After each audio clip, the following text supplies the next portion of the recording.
Follow me, baby. The elders are old and out of touch. I have the power to help you become the better version of yourself. Listen to me. I know what's best for you. I am the Snake Whisperer. Trying to flip the world upside down. We don't believe you because you're so delusional, and only a broken, traumatized mind gets to a point where you see up as down and left as right. I yield the floor to you. Trying to flip the world upside down. We don't believe you because you're so delusional, and only a broken, traumatized mind gets to a point where you see up as down and left as right. I yield the floor to you. When you say something suggesting that the male is such a primitive sexual being that, as you put it, can't get his mind beyond sex, well, then that would make me question how you're speaking into a microphone, an electronic device, a significant piece of technology that was created by a man. And the architecture that created the building that you're in, probably an apartment, was also created by a man. Most everything that you observe was created by a man. And let me further expose you, because you're a person who actually takes all of your thinking from a man. For example, on your own Instagram, you only have 2 books referenced. They're both written by men, because you come to the man seeking our superior knowledge. Furthermore, even the book that you have in your hand, which you wrote, you modeled the title of that book after a man's book, Robert Greene's 48 Laws of Power.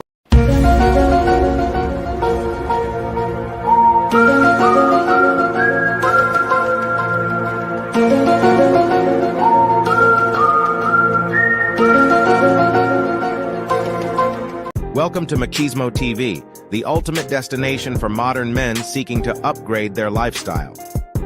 Subscribe to Machismo TV and Saul T-Balls. We stream daily from 12 midnight to 8 a.m. Eastern Standard Time, the best male-centric content. Highlight reels without reviewing or providing any editorial bias to the content. We have done so much, with so little for so long, we are now qualified to do anything, with nothing. I just want to do God's will. And He's allowed me to go up to the mountain. And I've looked over and I've seen the promised land. I may not get there with you, but I want you to know tonight that we as a people will get to the promised land.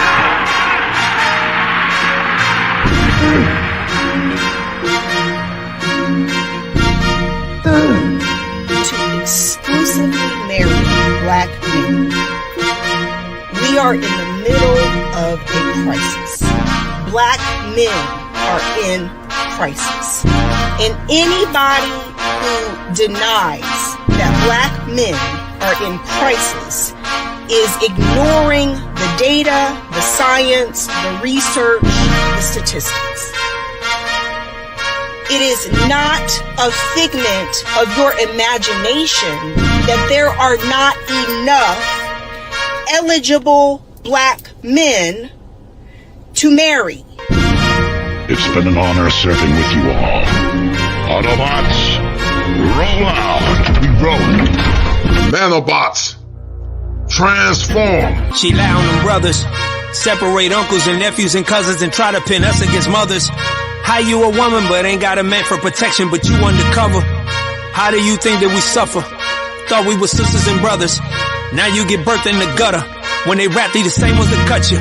Be the same ones who yell and they love you. Be the same ones who calling me nigga. After that wanna say I'm his brother. Yeah, she lie on them brothers. Yeah, she lie on them brothers. Yeah, she lie on them brothers. Yeah, she lie on them brothers.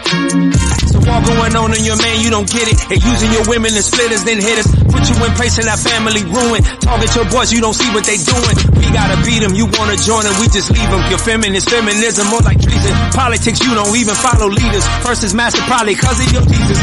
God is white. Isn't it obvious? Well, that is obvious, but we don't know if it's obvious that God is white. The Honorable Elijah Muhammad teaches us that Jesus did not have blonde hair and blue eyes.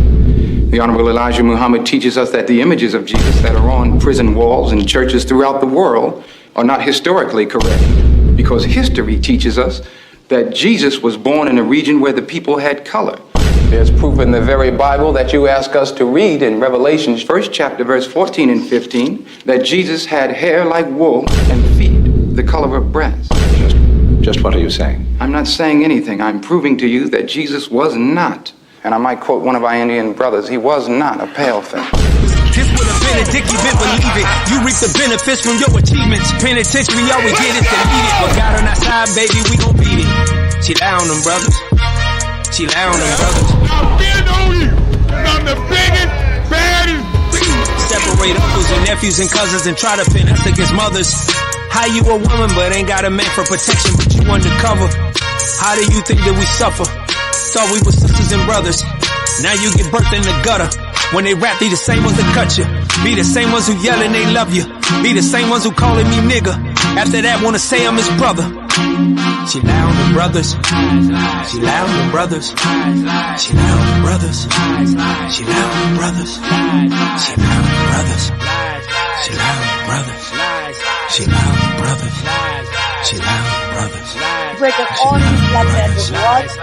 And they don't give a fuck. Yeah, this man hit me with fucking grabbed a rock and he hit me in my fucking face because I wouldn't give him my number. And all y'all just fucking watch. Y'all see that shit? Y'all see that shit? What y'all gonna do? I want y'all to be a man. I want y'all to be a man and fucking do something. Y'all gonna let a man hit me in my face. Roll out, transformer, roll out, transformer, roll out, transformer, roll out, transformer, roll out, transformer, roll out, transformer, roll out, transformer, roll out, transformer, roll out, transformer, roll out, transformer, roll out. It's a hard thing to admit, but it's understandable why they would choose to go their own way. And that's what's scary, is there's actually a rational reason why they would do that. Men going their own way. And you can think what you want about it, but this is a really big problem for women, for us, for our future, for families, for you to find a partner. If a population of good men are walking away because they're fed up with women, if you're being told all your life that you are bad and wrong just for being a man, and that you have toxic masculinity for being a man, and that, you know, women, there's this famous expression that, you know, a woman needs a man just like a fish needs a bicycle. And that men are basically useless. And that men are terrible, and that, you know, women are superior. Our society is very callous towards men. The only message most men hear in the world is that they're a bumbling buffoon. The TV shows are full of idiot men. Commercials show men as buffoons. The society is against them. All they hear about is what idiots men are. It's the mass of women that are taking over the culture and representing women. They're loud. They're mean. They say they want equality. Why are they not protesting in the streets for the changing the laws for alimony or child support or child custody? Because they don't want equality. They want superiority. The male gender has more of a slave state, and it's because men are now subjugated to the law and to women, and nobody really believes it except the men who go through, say, the court. But most men think that they're exempt from that until they end up in a bad situation. So for a lot of the men, and a lot of them have gotten screwed over in terrible relationships and divorces and gotten their kids taken away from them. So it's an understandable response. In the United States of America, as a man, you can't speak up. I think most women tend to be very, I'm stereotyping, but they tend to be more collectivist. They tend to sort of be more in that socialist mindset. So I don't know that you're going to see a huge change. I think the change will have to come from men. The lives of women will not change until the men get the opportunity to also examine and define and change their lives. In many ways, I sometimes think that the 20th century was the century where the women made all these massive changes, and the 21st century will be the changes that the men will make, partly in adapting to the changes that the women have done. And those men are doing something about it. They're saying, you know what, I'm done with this. I'm not getting married, or I'm divorced. They don't sit around just trying to live their life through women. They actually have lots of hobbies. They go out, they buy that land you were talking about. They're out there getting motorcycles. They're having a good time, and they're enjoying life without having to deal with the stress of the women and the society that tells them they have to have a woman in their life. How would you feel? I mean, you're not going to feel that attracted to a woman or care to be loving towards her or romantic towards her. So this men going their own way is a reaction to that. I really think it's a rational reaction to that. Men are finally like, hey, we've given you all you want. You are equal in every way, and then you're still shaming us. But it's mellow madness, because you will ask yourself the question, what were they thinking about, the angry man, when they did what they did? And then you got to ask the men, what are they thinking about the angry man when they allow the behaviors of some of these modern women? Follow me, baby. The elders are old and out of touch. I have the power to help you become the better version of yourself. Listen to me. I know what's best for you. I am the Snake Whisperer. Fire! For your mind. The Kosher Clinician. If it ain't seven, it ain't kosher. Heaven and hell, that's what they told you. Real men put the strap down and we can toss them. Young heads picking back up and young dope them. This is our culture. Now we talking kosher. Clinician, masculinity issues, absent fathers who miss you, mama drama don't kiss you, all a part of the ritual, this is how they get you, separate the men, women, clipping babies, pretend to, damn, lovers, haters, acting like vultures, if it ain't seven, it ain't kosher, if it ain't kosher, ain't right, gotta divorce us, if it ain't seven, it ain't kosher, if it ain't kosher, ain't right, gotta divorce us, if it ain't seven, it ain't kosher, if it ain't kosher, ain't right, gotta divorce us. This is Kosher Condition. 7 wonders, the whole world gotta listen. This is Kosher Condition. 7 wonders, the whole world gotta listen. This is Kosher Condition. 7 wonders, the whole world gotta listen. This is Kosher Condition. 7 wonders, the whole world gotta listen. Listen.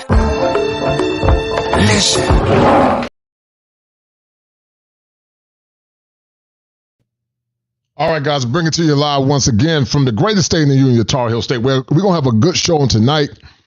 And I knew about this show or this topic, guys, a while ago. So many had attacked it before me. I've been extremely busy with my business and trying to get my credentialing done for my practice or my future practice or my new practice. And many people have had a lot to say about this topic. But this topic, guys, is meta madness. And you will ask yourself the question, what are they thinking about, or what were they thinking about when it came down to the current situation with Priscilla Clark? What is she thinking about, and what was she thinking about? People that exhibit behaviors associated with meta madness lack a concept called metacognitions. Metacognitions means to think about what you're thinking about. It means to think about what you are thinking about. But it appears that this woman, Priscilla Clark, lack metacognitions. And see, you got to be real careful, guys. And I'm going to be real careful with what I say, but you got to be real careful because the behaviors associated with Priscilla Clark could be consistent with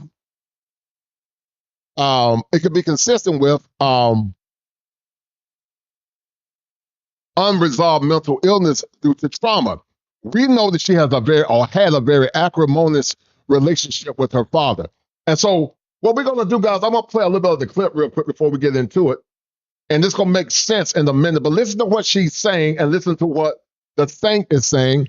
And when I heard that, my mind flipped or tripped, because I understand that people that have struggled with trauma can have personality disorders that can lead on up to dark triads, Machiavellianism, psychopathy, and narcissism. I'm going to show you guys the traits that I see. I am not here to diagnose anybody, because I know how some of these goofballs on YouTube are. They'll say, oh, you're diagnosing people. I'm not diagnosing anybody. But what I am going to give you is a clinical impression. I am not diagnosing this woman. I'm not here to diagnose this woman. I need to be clear on what I'm saying. I'm not diagnosing anybody. But I used to work with a lot of people that had personality disorders. I want you guys to listen to this real quick, and then we're going to get into it. Trying to flip the world upside down. We don't believe you because you're so delusional, and only a broken, traumatized mind gets to a point where you see up as down and left as right.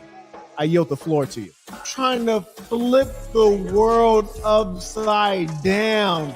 We don't believe you because you're so delusional, and only a broken, traumatized mind gets to a point where you see up as down and left as right.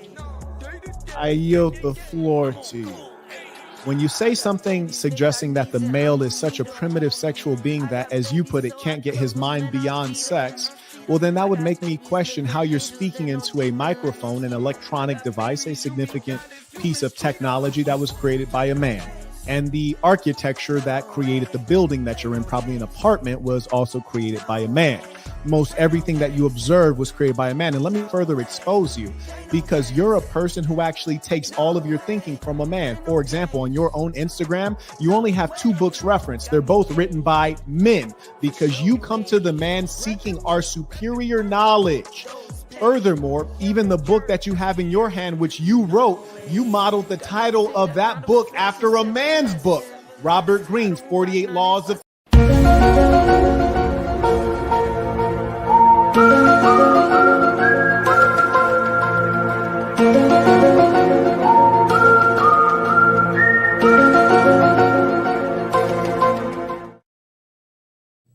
And guys, before I get into it once again, this woman has the traits of a cult maker.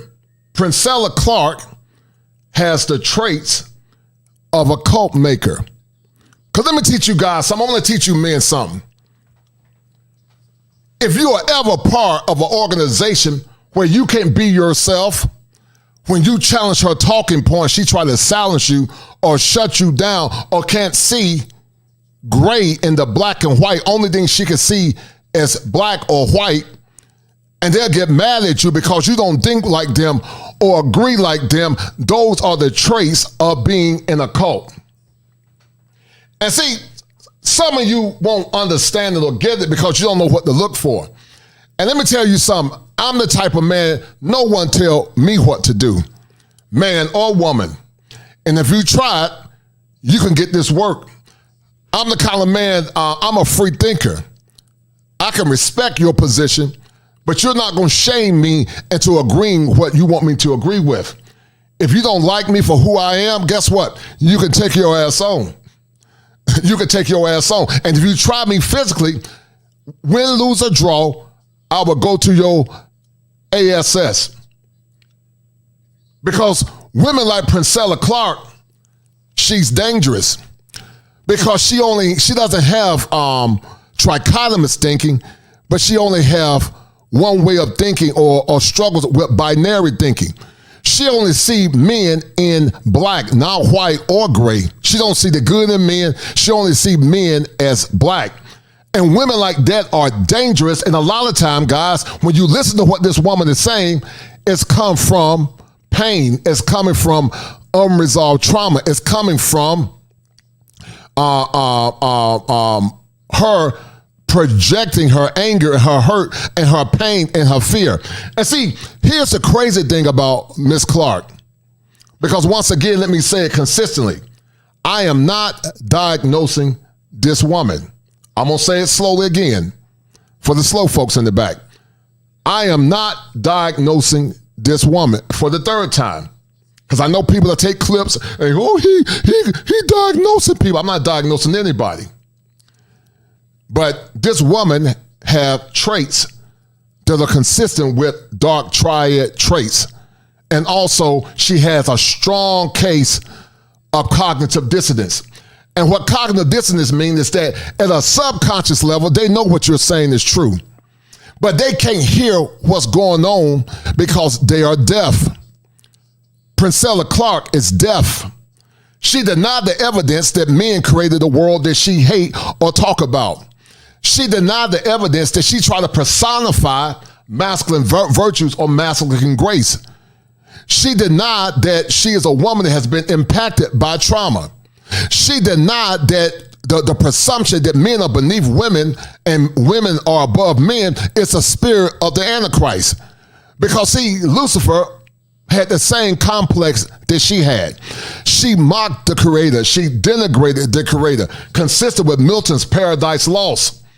In Paradise Lost, guys, God was the bad guy and Lucifer was the victim.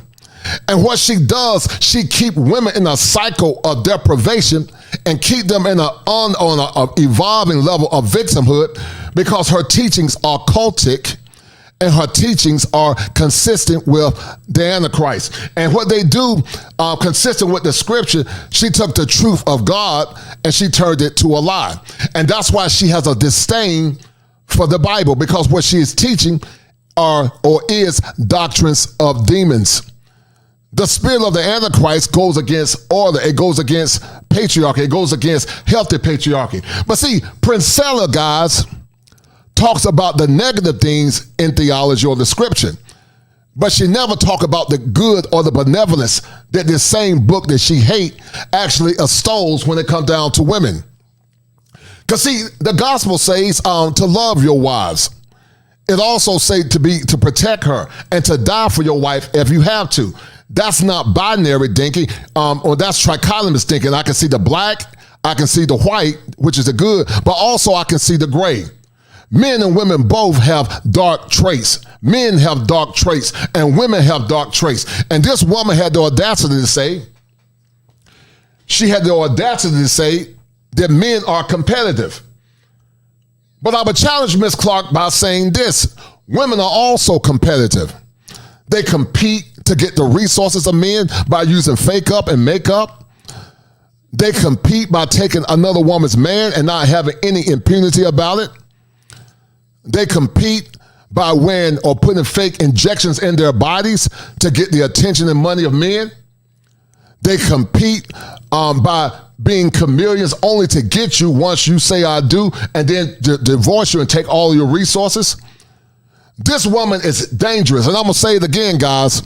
If you're around any man or woman where you can be yourself and where they try to shame you into agreeing with them or manipulate you when you agree with them, you need to get rid of that person, because you're not going to agree 100% with nobody.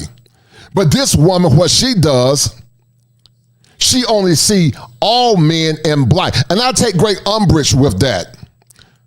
I take great offense with that, and I'm going to tell you why. Because she's denigrating my father. She's denigrating your father. She's denigrating your husbands, and she's denigrating your sons.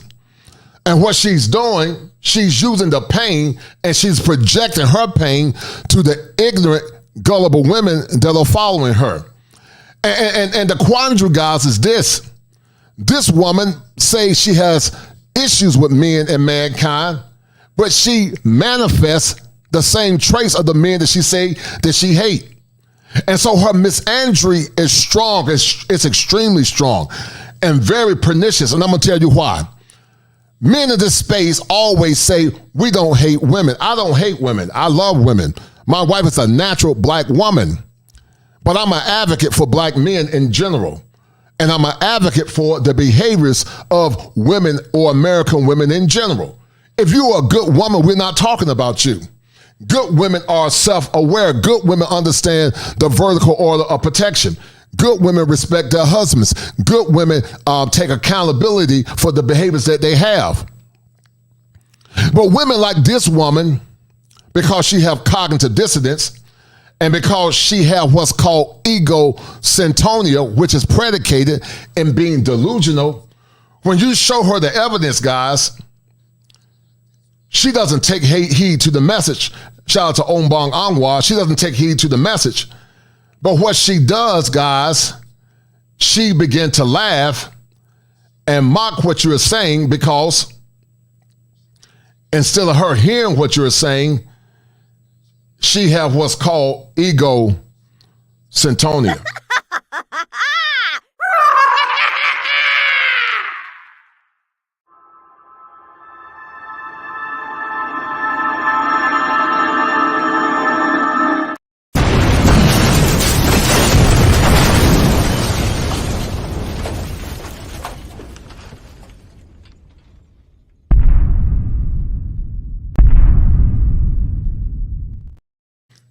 And guys, we live in a very dark world where people can only see black and white. Black and white thinking is called splitting in the clinical world. A wise man can see black, white, and gray. That means he can see within the minutia. But Priscilla Clark don't see black and white. She only see black. And that's a condition that's consistent with trauma. Now, she's doing one or two things. She's either manipulating women to get money, or she's manipulating women and she really believes what she's saying. And I think it's a combination of both. And women like this can be dangerous because she's going to lead these women into a path of darkness. There's an old saying that says that if the blind lead the blind, they'll all fall in the ditch. But before we get deep into it, guys, I want to send a special shout out to the people that have donated through Cash App. Shout out to my man, Salty Balls, for the $50 Cash App. And Salty Balls, you are the #1 sponsor of the stream. And also shout out to my dear friend Angbong Anwa for the $5. I appreciate you guys donating. Salty Balls so far is the #1 sponsor. And Salty Balls, hold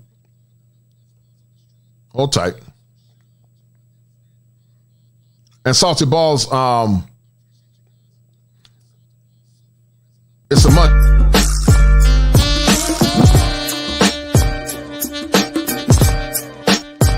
It's the money.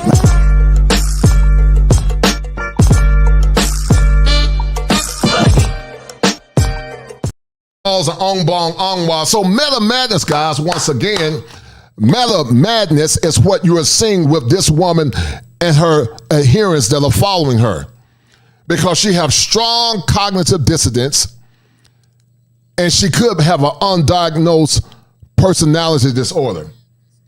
Because I've worked with people like this: sociopathic tendencies, dark triad traits, Machiavellianism, which is charisma, psychopathy, which turns to a psychopath or a sociopath, and narcissism, where she looks at herself, or she has a large or a high case of grandiosity.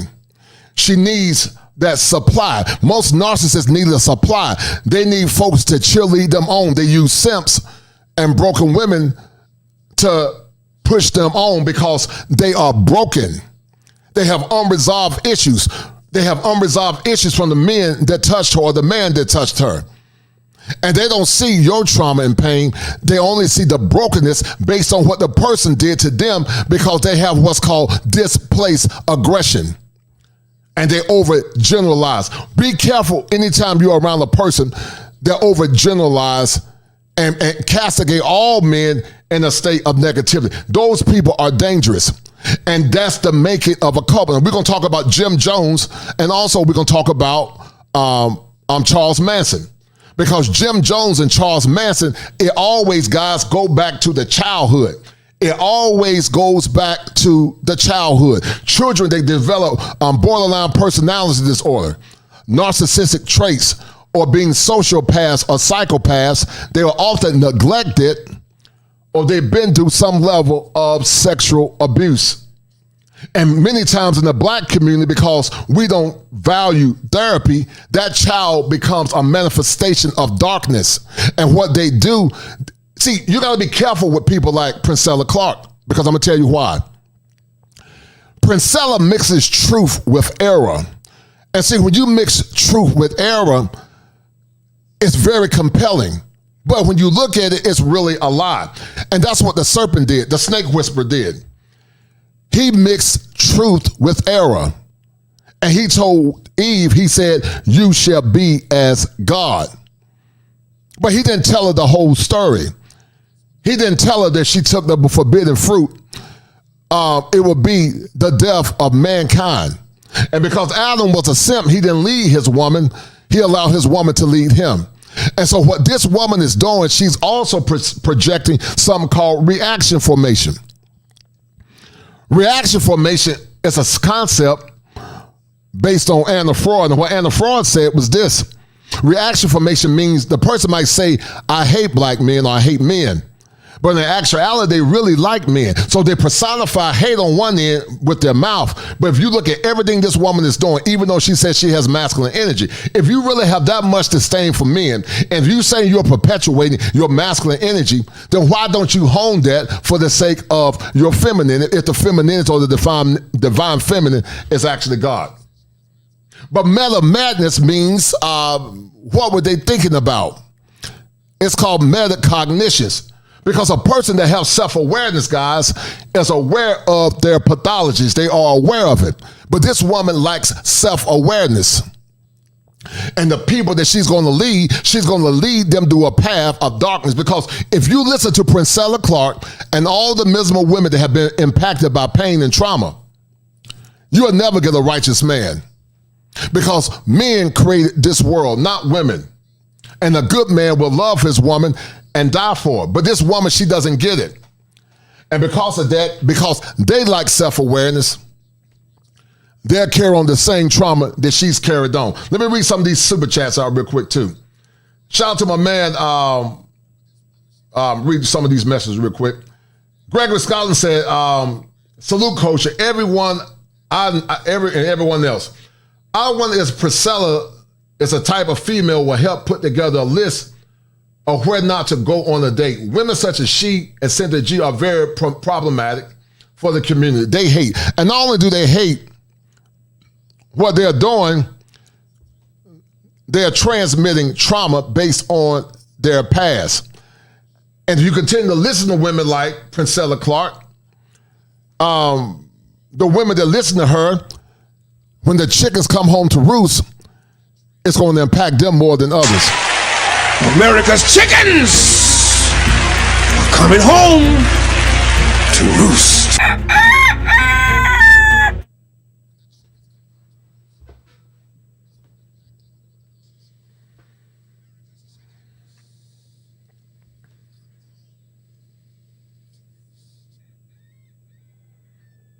Shout out to the Quiet Storm, always showing love. Shout out to the Quiet Storm for tonight's therapy session.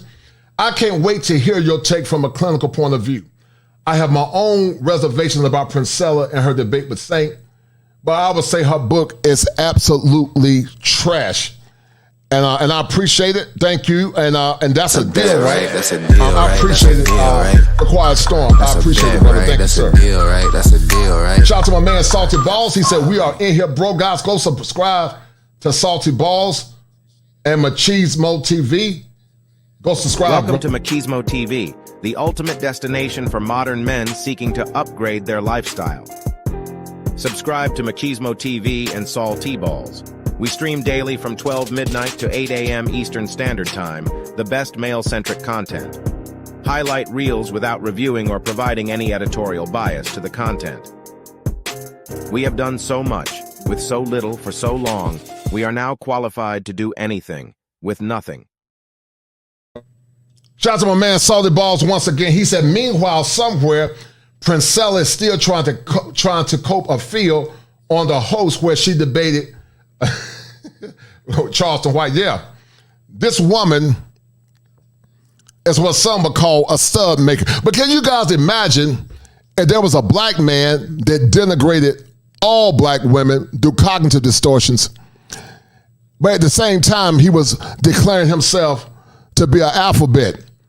This woman loved women, but at the same time loving women, she personifies the virtues of being a man, which in my mind looks consistent with a person that's dealing with some unresolved mental illness. And if you don't believe me, ask Andrew Caldwell. I'm not gay no more. I am delivered. I don't like men no more. I said I like women.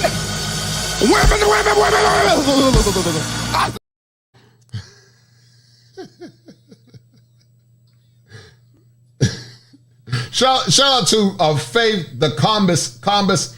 Thank you, dear, for I think that's a woman, Faith Combis, for the $10 super chat. I really appreciate it, dear. Thank you, Faith, and that's a deal right there. I appreciate it, man. Thank you, Faith. Right, that's a deal, for your right? $10 super chat. Thank you, man. Bet, right, that's a deal, right? That's a deal, right? Got 5 on it.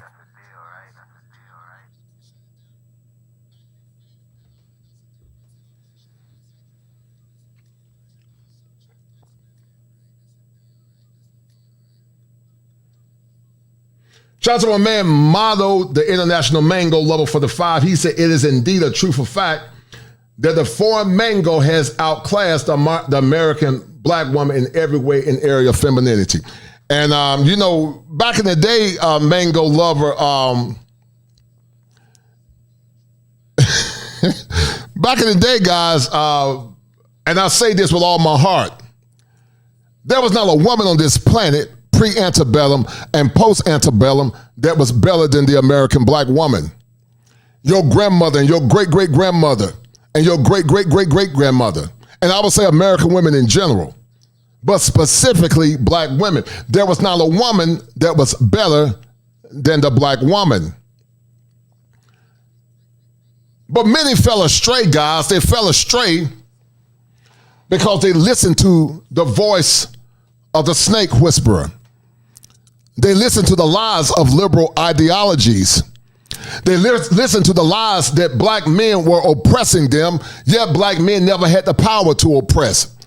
They believed the lie that black men had a patriarchy, but black men never had a true patriarchy because we never had the power of our predecessors.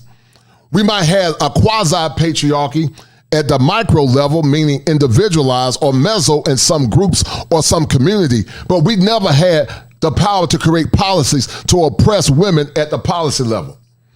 And it's Bishop Charles E. Williams say, y'all ain't gonna talk to me. But see, women like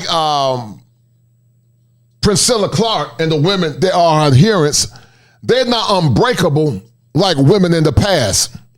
Because see, what Priscilla said, and you're going to see it, guys, Priscilla took the pain of her mother and her grandmother, and she overgeneralized, and she transmitted that trauma to all men. And so every man that she see, because she has a thinking error, and she can only see black, all men are bad. All men remind her of her father, her grandfather, or whoever violated her. And my heart goes out to that woman. But that woman needs help. But see, the problem is she doesn't want help. Because Priscilla has a condition, guys, called egocentria, which is predicated in delusion.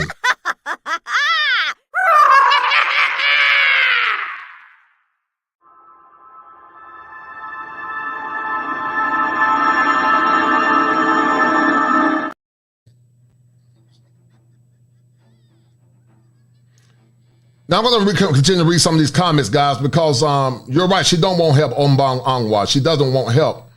And guys, do me a favor. If you like what I'm saying, donate to the channel, and I will share the information as well. But this woman is dark. This woman is very dark. Her personality is dark. And I'm going to show you guys something. Priscilla has very dark traits, to say the least. And she have dark traits because she's broken and she's hurt. And she's hurt, guys, based on this. And let me show it to you. Very dark traits and very dangerous traits.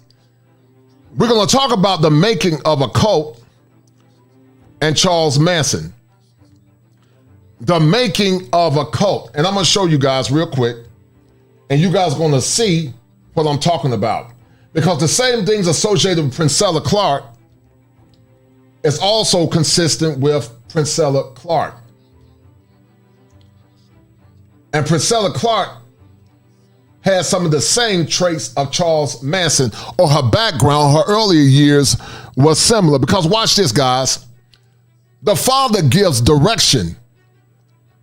The Father gives identity. The Father gives light. Israel's name was Jacob.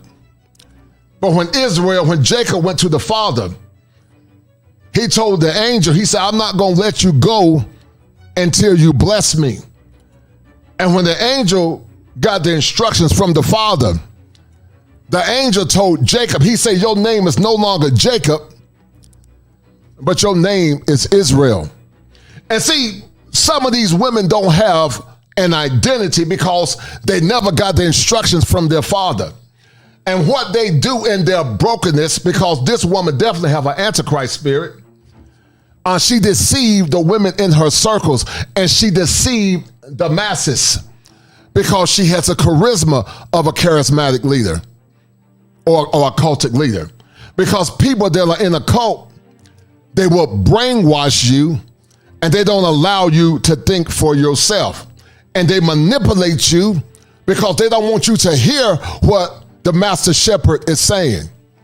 And they have anger for men because their father is symbolic of their hurt. And once again, they never got resolved. When you look at Karl Marx, when you look at Jim Jones, they all had issues with their fathers because they didn't have anybody to give them an identity. And so kids that are broken due to hurt and pain, they develop what's called personality disorders. Borderline personality disorder. This many times seen in women. Borderlines are consistent with folks like they have black or white thinking. They split. They only see white or black. They don't see gray. They are hypersexual. They struggle from dissociative traits. They struggle with derealization and depersonalization. They have women that have histrionic personality disorder. They love attention from men. Some of the women that are listening have struggled with histrionic personality disorder. They develop what's called dependent personality disorder. They have cluster B and delusional personality disorder. They have manifestations of magical thinking. And people that have magical thinking think they can create a reality outside of themselves. They struggle with avoidant personality disorder. They struggle with obsessive compulsive personality disorder, and a bevy of different manifestations that's based on some level of psychopathy. But this woman has some dark triad traits, and we're going to show you right now that when children are violated and when they deal with trauma, it causes some type of cognitive break in their brain. And they can't see or hear what you're saying because, once again, they are deaf.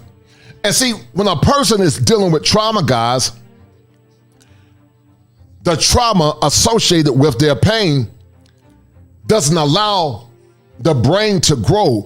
And because of the trauma that's been impacted by them or impacted by the person that hurt them, the synapses in the brain stops firing. And they have to use an intervention called EMDR, eye movement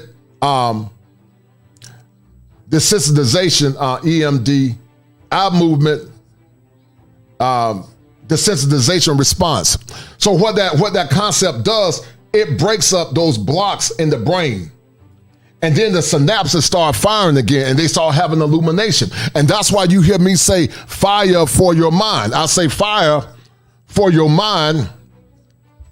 Fire for your mind. Fire for your mind. The Kosher Clinician. fire for your mind, because what happens when you have fire for the mind, you're able to see things clearly.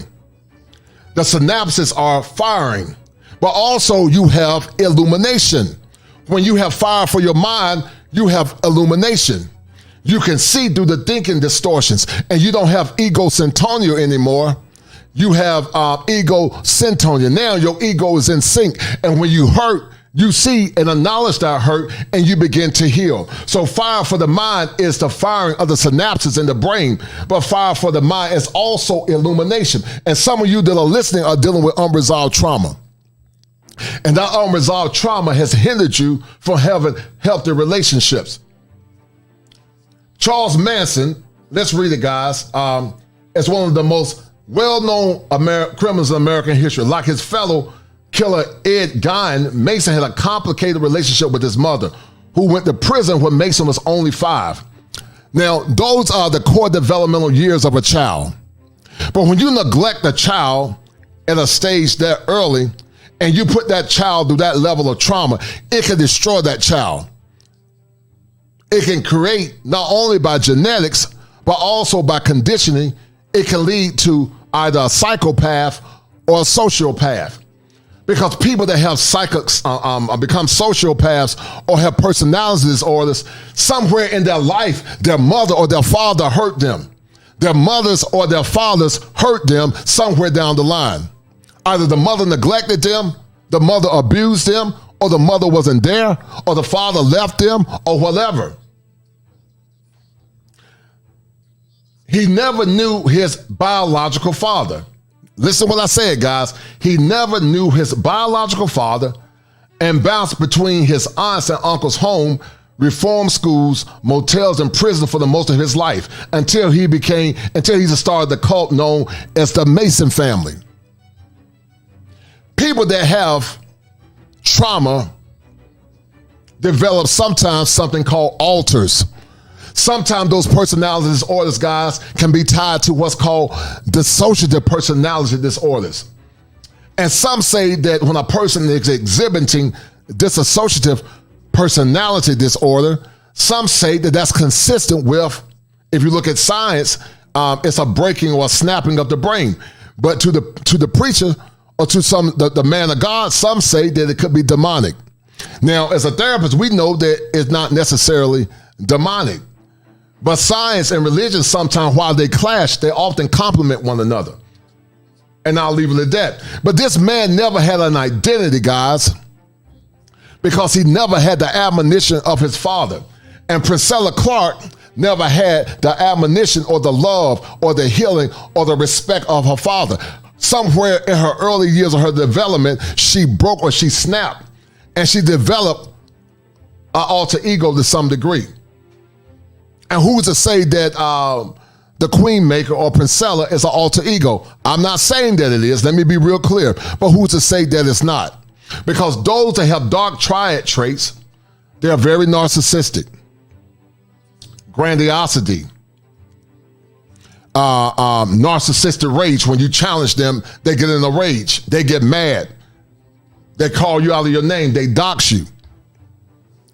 Machiavellianism. They use charisma and psychopathy. And those are the dark triad traits. Psychologists believe that tracing Mason's development from childhood to adulthood offers insight into the mind of a man that made the media find synonymous with madness and death. Right. And Charles Mason had a fondness for death. Many people that have personality disorders, they lack empathy. And Charles Manson, like so many, they lack empathy. And he probably was a sociopath or a psychopath. Mason's turbulent upbringing may factor into how he convinced the family to commit the murders of the Tate LaBianca murders in 1965. And so when you look at some of these people in the internet, like this woman, Priscilla Clark, always go back into their former years, and I promise you 9 times out of 10, unless it's something genetic, they were traumatized by their fathers, their mothers, their environment, or anybody else in their family, and they never develop. And in the psychosocial stage of development, guys, they are still struggling with trust versus mistrust. Erik Erikson, in his psychosocial theory of development, said that a child could be going through, or an adult can be chronologically in their 20s, 30s, 40s, and 50s. But developmentally, psychosocially, they're still in a state of trust versus mistrust. And they don't trust anybody. They don't trust men. They hate all men. They overgeneralize all men. And they can't see gray in mankind. They can only see black. They see black for men and white for women. And what this woman is doing, guys, is consistent with the personification of a cult. The baby will become Charles Mason, was born November 12th, 1934 in Cincinnati, Ohio. And Charles Mason was a Scorpio. And I'm not saying this is all Scorpios. Just like Geminis can be killers, and so can Leos. But sometimes, not all Scorpios, sometimes Scorpios can only see dark. They don't see anything else but black and white. They tend to have a very negative affect. They see everything through the lens of darkness. They don't see things through the lens of light. And they can be very vindictive. Because if you trigger them, or if you betray them, they either see you as down or they either see you as up. They don't see you in between. And if you listen to what the saint said once again, guys, it's going to make sense. Let me show you guys something again. Hold tight. Listen to what the saint said about Priscilla Clark. Listen to what the saint said. Listen. Trying to flip the world upside down. We don't believe you because you're so delusional, and only a broken, traumatized mind gets to a point where you see up as down and left as right. I yield the floor to you. Trying to flip the world upside down. We don't believe you because you're so delusional, and only a broken, traumatized mind gets to a point where you see up as down and left as right. I yield the floor to you. When you say something suggesting that the male is such a primitive sexual being that, as you put it, can't get his mind beyond sex, well, then that would make me question how you're speaking into a microphone, an electronic device, a significant piece of technology that was created by a man. And the architecture that created the building that you're in, probably an apartment, was also created by a man. Most everything that you observe was created by a man. And let me further expose you, because you're a person who actually takes all of your thinking from a man. For example, on your own Instagram, you only have 2 books referenced. They're both written by men, because you come to the man seeking our superior knowledge. Furthermore, even the book that you have in your hand, which you wrote, you modeled the title of that book after a man's book, Robert Greene's 48 Laws of Power. Shout out to my man on Real Bravado Network for the 50th spot, as him and Salted Balls are the #1 sponsors of this stream. He said, got to support outstanding analysis. Stay encouraged, brother. I appreciate it, Real Bravado, and that's a deal, right? I appreciate it. Right? That's a deal, right? And you and Salted Balls that's a bet, right? That's a deal, are the #1 right? sponsors of this stream. I appreciate it, man. Thank you, sir.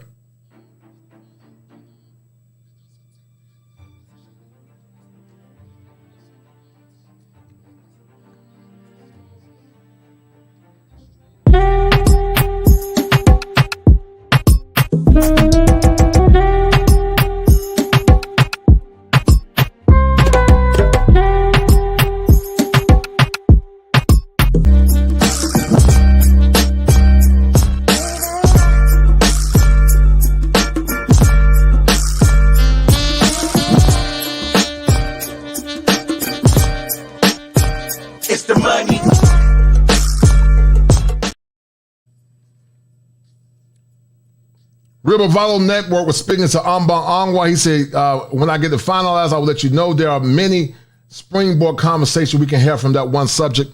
Guys, if y'all got a comment you want me to read for you, donate to the channel and I'll read it. But Simp Burger, aka Passport Hitman, said something.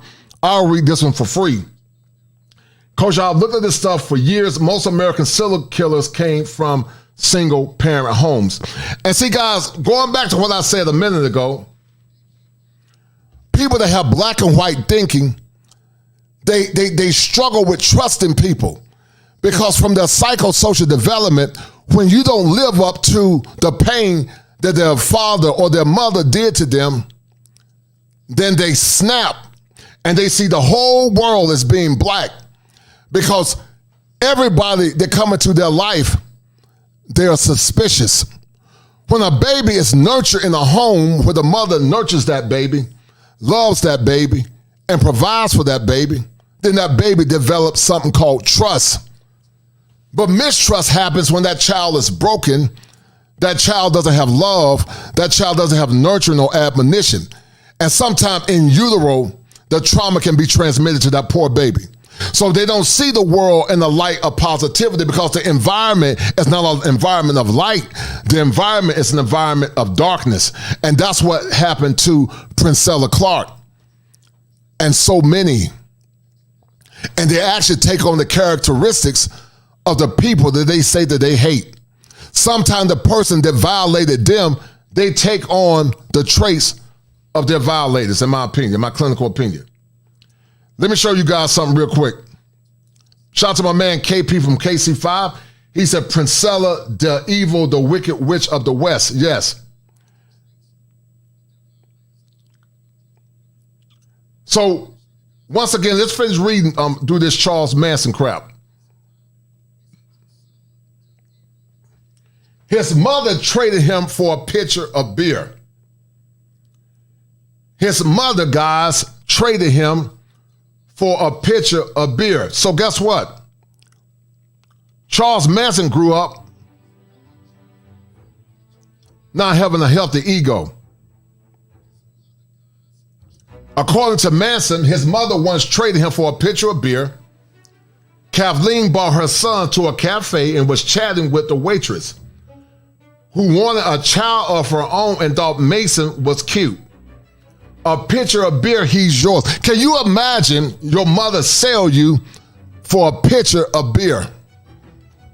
And so this poor man, he wasn't born Charles Mason. He became Charles Mason. R. Kelly wasn't born R. Kelly. He became R. Kelly. But because most people don't have clinical backgrounds or clinical trainings, they try to see things through the lens outside of medical training. R. Kelly was a victim of being raped and touched himself. And I'm not necessarily trying to justify what he did, but it helps explain why he went from R. Kelly, from Robert Kelly, to R. Kelly.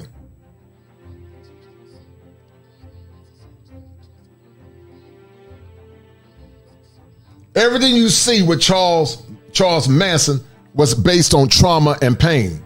While Mason's family never had much money growing up, he didn't get many Christmas presents. He would cause his neighbors having toys of all kinds. And I believe, guys, based on your zodiac, your trauma manifests itself different. Princella is an Aquarius. The way she manifests her trauma and her narcissism is through enlightenment or intellectual conversation. She calls herself a sapiophile, a sapiosexual as well. She's a sapiophile. The Aquarian is the water barrier.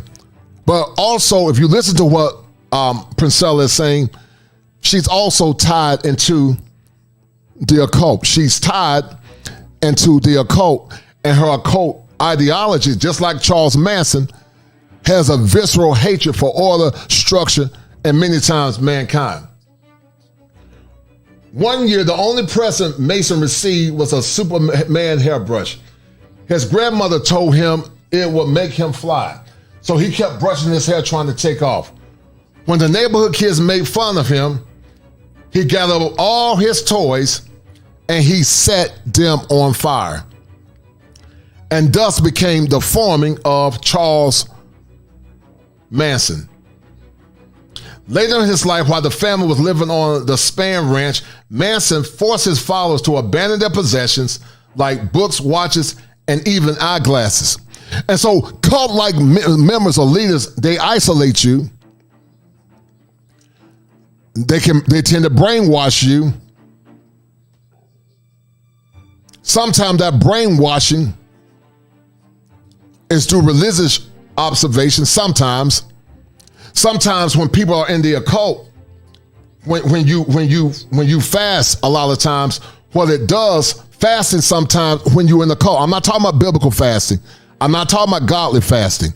But sometimes, consistent with the gospel, it said that in the last days they will forbid people to eat meat. So when you eat meat, meat fortifies the mind. Meat is protein, so it keeps the body strong. But in cults, when people fast, what it does, it makes the body weak, and it makes them prone to deception. Because you get into the spirit realm when you're not fasting, when you're fasting.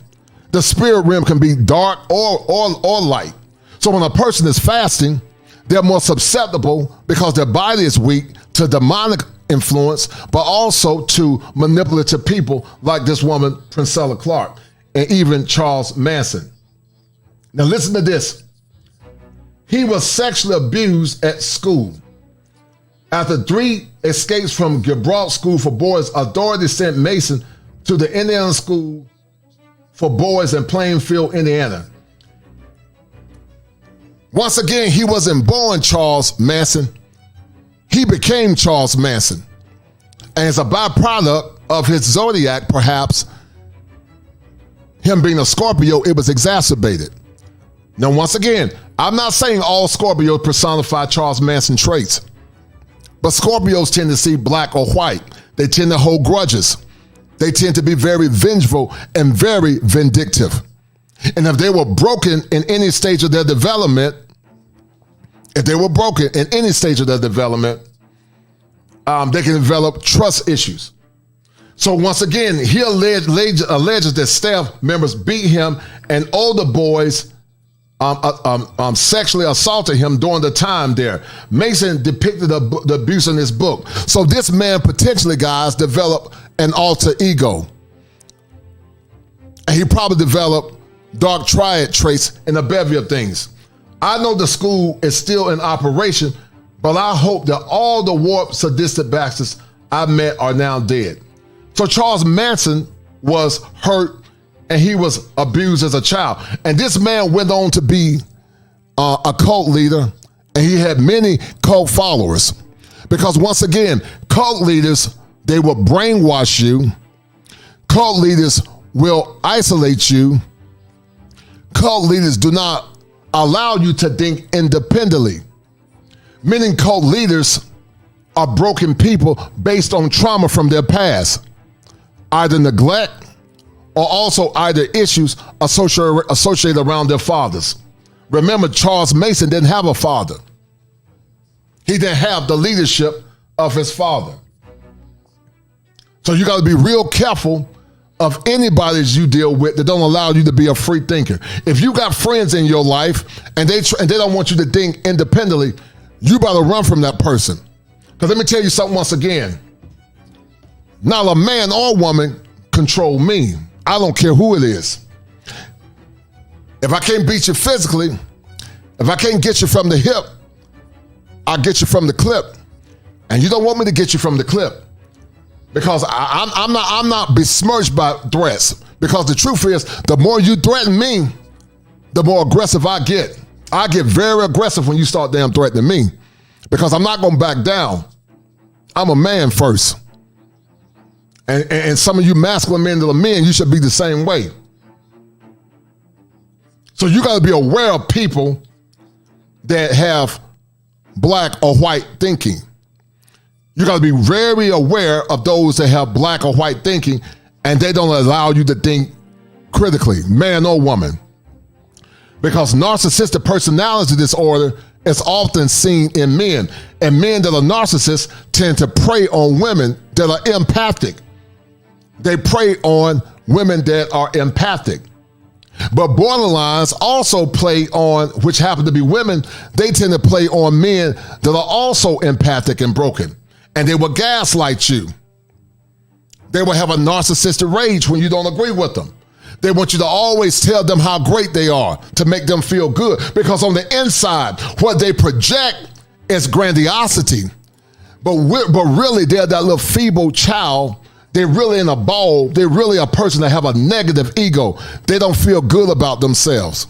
And the things that you say can trigger that pain and that hurt because they got unresolved trauma. He got his female classmates to beat up boys that he didn't like. Jeff Gunn wrote in the 2013 biography, The Life and Times of Charles Mason, connects in events in Mason's adolescence to the man Mason became. In the first grade, Mason persuaded girls to beat up boys he didn't like. And when the principal questioned him, Mason offered the same defense he would later use after influencing his family to commit the Tate LaBianca murders. Now, some would say, well, I know people that went through trauma and they didn't do that. Well, you can't, everybody's not the same. Everybody's not wired the same. Everybody's temperament is not the same.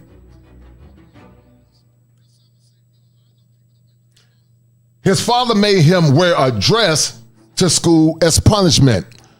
He didn't know his father. His mother gave him away for a brush. Children beat him up. He was abused. And now his uncle made him wear a dress as a punishment. So now you got trauma on top of trauma, on top of trauma, on top of trauma, on top of trauma, identity issues, not knowing who he is, and this broken man became deranged. And so many times people that have personality disorders is based on trauma from abuse, neglect, or any other thing or abnormality associated with their environment. Trauma, in fact, impacts everybody differently. Some people are byproducts of a concept called resiliency theory. They're resilient in spite of their trauma. That's why you hear folks say, well, I know Junebug, and Junebug grew up in the hood, and he became president. But Junebug is an anomaly. Junebug is an outlier.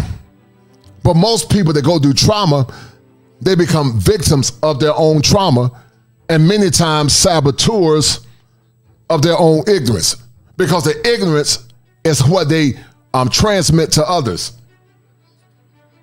According to the information, it didn't matter what some teachers had done to make him cry, but what was important was to do something drastic that would convince Charlie never to act like a sissy again. Now look at this, guys. And Fleece Johnson went through something similar. The Booty Warrior went through something similar. He committed his first armed robbery at age 18. After one of his escapes from Gibraltar School for Boys, 12-year-old Manson robbed a grocery store to get rent money. So Charles Manson probably had a bevy of personality disorders. We call that in the clinical comorbidity. It's called comorbidity. He committed his first armed robbery at the age of 13. A string of store robberies followed, during which he managed to steal a bike. Authorities eventually caught Manson in the act and sent him to a juvenile detention center. Mason later escaped. So what you guys see is the forming of a psychopath or a sociopath. And we're going to see the difference between the two. He threatened his cousin with a sickle. In an interview with biographer Jeff Gwynn, Mason's cousin Joanne recalls an incident that took place while Mason was living with her and her parents. Allegedly, Mason found a sickle in the yard, took it to Joanne's room, blocking her way. When she asked him to move, he said, "Make me." She pushed him out and launched the screen door, which infuriated Mason. He slashed the screen, and Joanne maintains he would have used the blade on her, giving the opportunity. Trauma on top of trauma, on top of trauma, on top of trauma. Stress disorder. probably some depersonalization and derealization, arrested development from a psychosocial stage, personality disorders in the form of antisocial personality disorder, some dark triad traits, psychopathy, narcissism, and Machiavellianism, all twisted into one.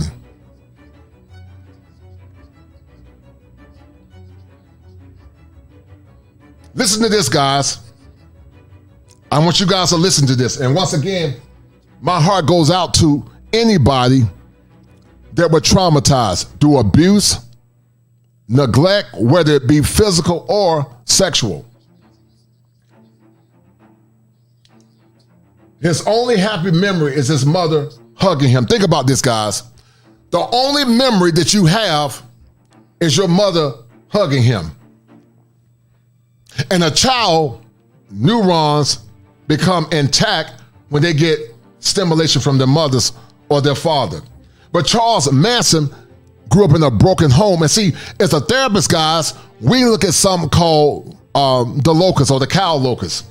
It's called the child adolescent level of utilization systems. It's called the cow locus. And we look at what's called the recovery environment and also the treatment environment. We look at what's called risk factors and protective factors. Children that are born in environments that are very dangerous are more at risk for personality disorders such as antisocial, oppositional defiant disorder, conduct disorder, and many other cluster B personality disorders. In 1942, prison released Mason's mother Kathleen on parole after she served 3 years. When she returned home, she gave Mason a hug. He later described her as the only happy memory from childhood. His mother rented cheap motels for them to live in, but by the time Mason was 12, she was trying to get him to foster care. So think about what this poor man went through. He never had an image because the image from his father was marred from an early age.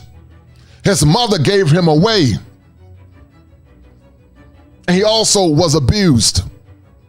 So this man never had time to heal. He never had nobody to speak life into him because he didn't see himself through a lens of greatness, but he saw himself through a lens of darkness. And him being a Scorpio, being naturally suspicious, he became a sociopath. Now, listen, look at what I just said, guys. Look at what I just said. I hadn't read this article. I just said a minute ago, he probably had antisocial personality disorder, which often is led to being a sociopath or a psychopath. I didn't even read this article, but listen to what the articles say. That's why I know what I'm talking about. And if some of you are struggling with any issue, come see me at kosherclinician@gmail.com. After stealing cars with a group of fellows, 16-year-olds in 1951, authorities sent Mason to the National Training School for Boys in Washington, D.C. They ordered him to stay there until he was 18 years old. That turns to opposition defiant disorder, turns to conduct disorder. Conduct disorder turns to antisocial personality disorder. But I don't think it was just that for Mason. I think it was a bevy of different personality disorders. This man was sick. And I don't think it was any help for him. They ordered him to stay there until he was 18. Upon arrival, he tested with an IQ of 109, normal to average intelligence. Education officials soon realized that Mason was illiterate, which meant that he couldn't read. But his IQ was normal. So a normal IQ, guys, is 100 and above. But when our IQ go below 100, it can go from mildly retarded to moderate retarded to severely retarded. So when you're dealing with people that got an IQ around the 40s, that person is seen as severely retarded. They're mentally retarded. After further diagnosis, his caseworker denied him aggressively antisocial. When psychiatrists examined him, they noted how Mason's sense of inferiority in relation to his mother was so intense, he had to suppress any thoughts of her. That goes back to what Erickson talked about, ego, integrity, He talked about inferiority versus industry. So Mason never went through his successive stages of his psychosocial development. Mason struggled with something called inferiority versus industry. Inferiority means I don't see myself as good as my peers, but industry means I can do things on my own and I don't need any help. So Charles Mason was a product of his environment. It doesn't justify what he did to those people, but I understand why he did some of the things that he did.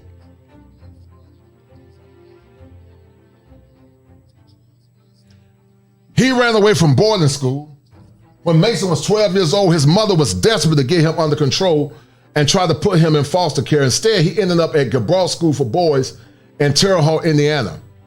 According to Mason, his mother visited him sporadically and always promised they would live together again soon.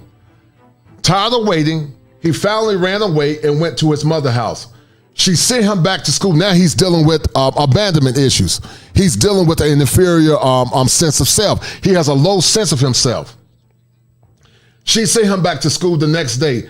Mason, who never lived with his mother again, wrote of the experience.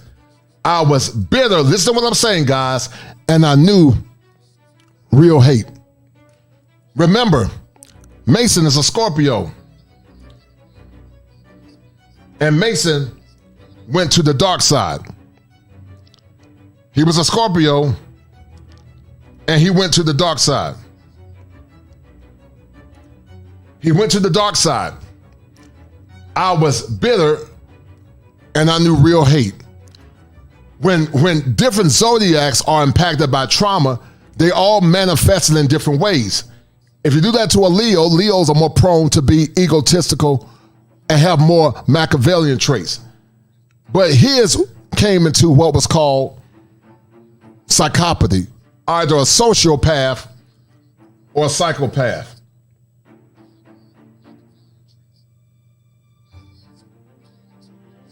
His mother went to jail after robbing a man for $27. When Mason was only 5 years old, law enforcement sent his mother to jail for robbery.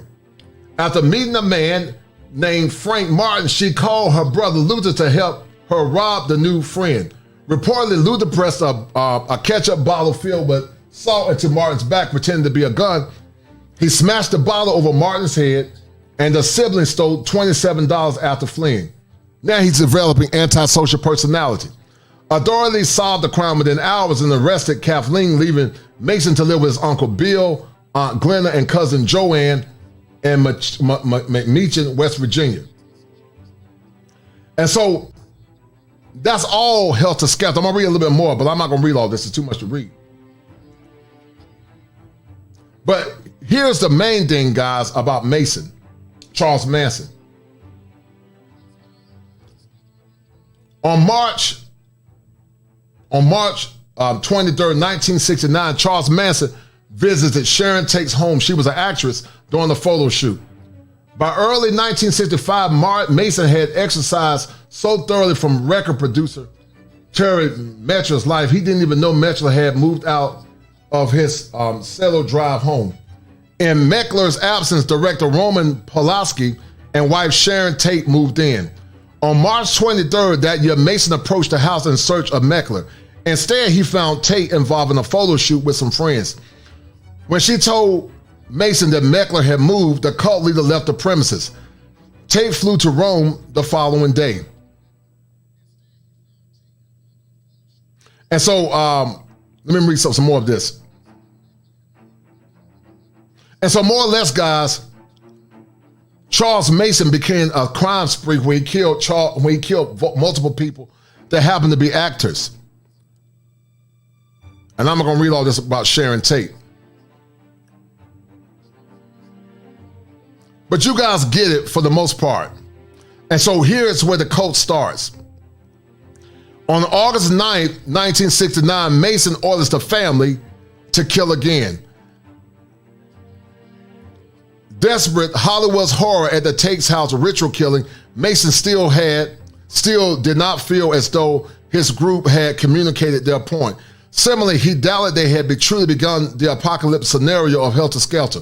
Mason called the previous night culprits with the addition of two more followers, Clem and Lester and Watson wrote that Mason had felt the group's act of tape was too messy and they needed to hit multiple houses in one night rather than just one. The group gathered supplies and drove to commit their second round of crimes. So Mason became not only a cult leader, but he became a cult leader, guys, also in prison.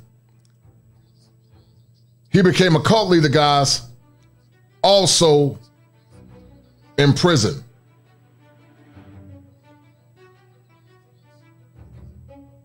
Shout out to my man, Yosef Benjamin. He said, keep up the great work, sir.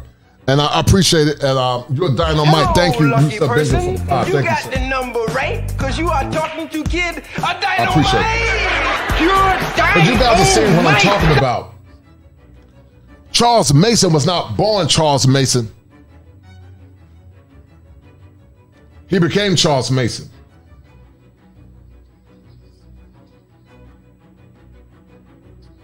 Immediately following the La Bianca crime, Mason and his followers Linda Kabazian traveled approximately to Silmar, California, so that they could plant La Bianca's wallet in Mason thought was predominantly a black neighborhood. They drove to Venice so that Mason could commit a second slaying that night. The cult leader wanted to attack friends of Kabazian, but his plans were formed where Kabazian purposely entered the wrong apartment. The family chose not to attack that night, instead of choosing to ditch all remaining evidence of the crime.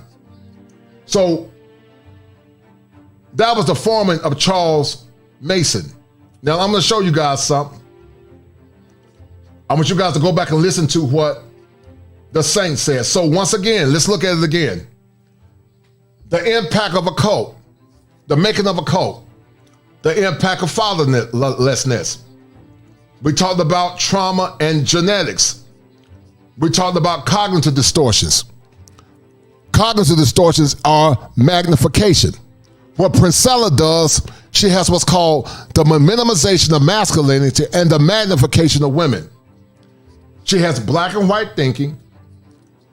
She has black male misandry, unresolved issues with her father, image issues and displaced aggression.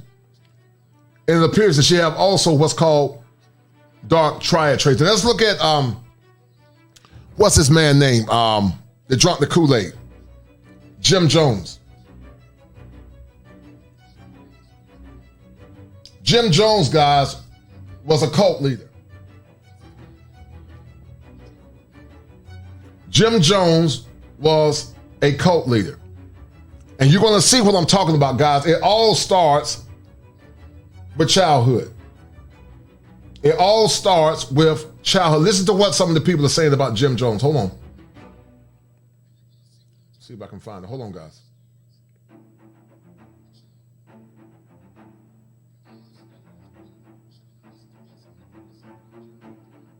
Much of what is known about Jim Jones' early life came from his later recollections. He described being a young hellion in his Indiana home. I was considered considered the trash of the neighborhood.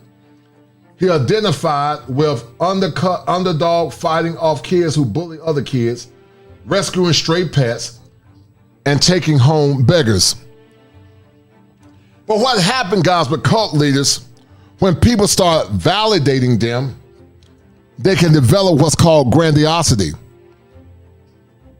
And that can lead to narcissism.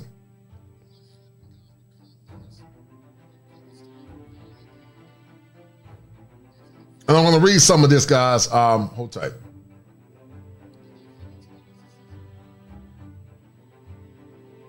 Jim Jones, guys, was part of a cult. And in that cult, not only did he destroy, but he killed many. And some of you guys have heard the terminology, don't drink the Kool-Aid. That came back in the 70s when I was a little kid, because Jim Jones started the cult in Guyana. I think it was in Freedom Town or Jonestown, I believe.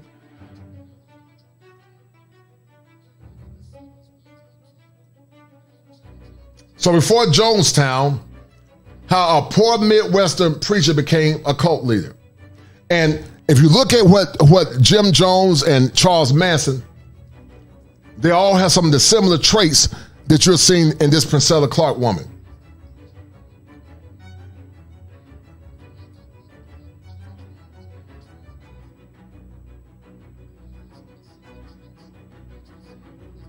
So Jones was born in rural Indiana in 1935. His family, like many others, suffered terribly during the Great Depression. He grew up in the town of Lynn near the Ohio border in the central part of the state. Jones' father was a World War I veteran who had been gassed during the war and was an invalid. The Jones clan had 12 children and they grew up dirt poor. When children are growing up in poverty, it causes some kids to become neglected. When a child becomes neglected, sometimes they can develop an inferiority complex. Once again, a child's environment plays a role in how they develop as a child. Another factor that shaped Jones was religion. And while religion can be good, it can also be used as a weapon to deceive people. The small town of Lynn had 5 churches, and Jones attended all of them at one point or another, soaking up the teachings of different denominations before becoming disillusioned with each one.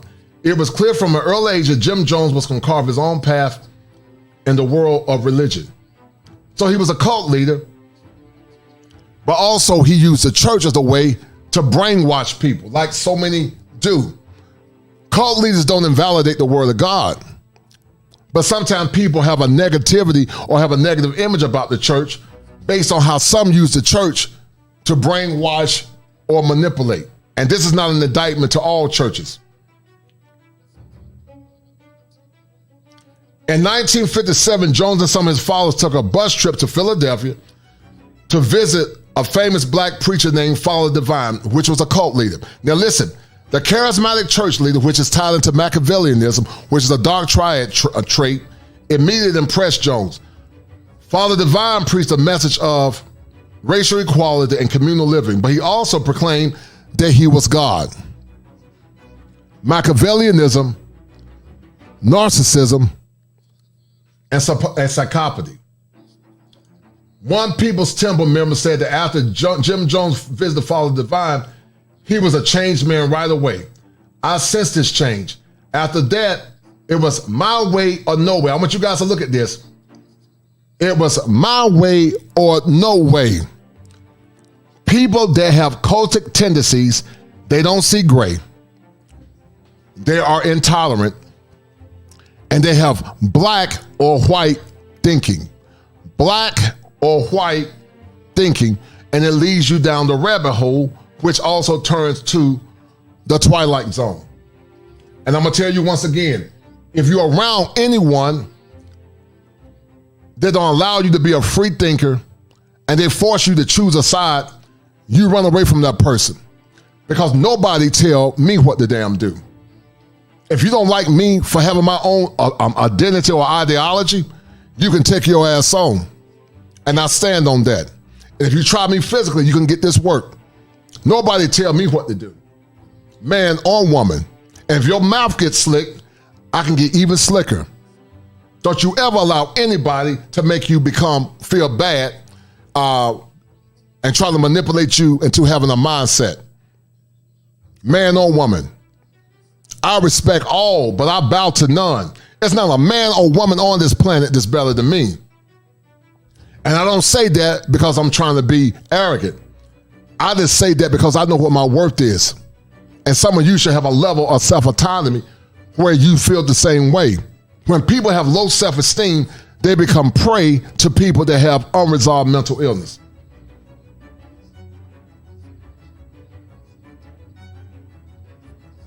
Hold tight.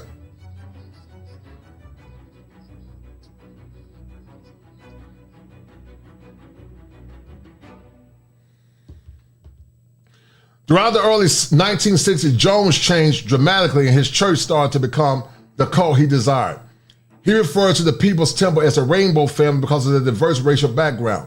Jones and his wife developed various children that had one biological child together.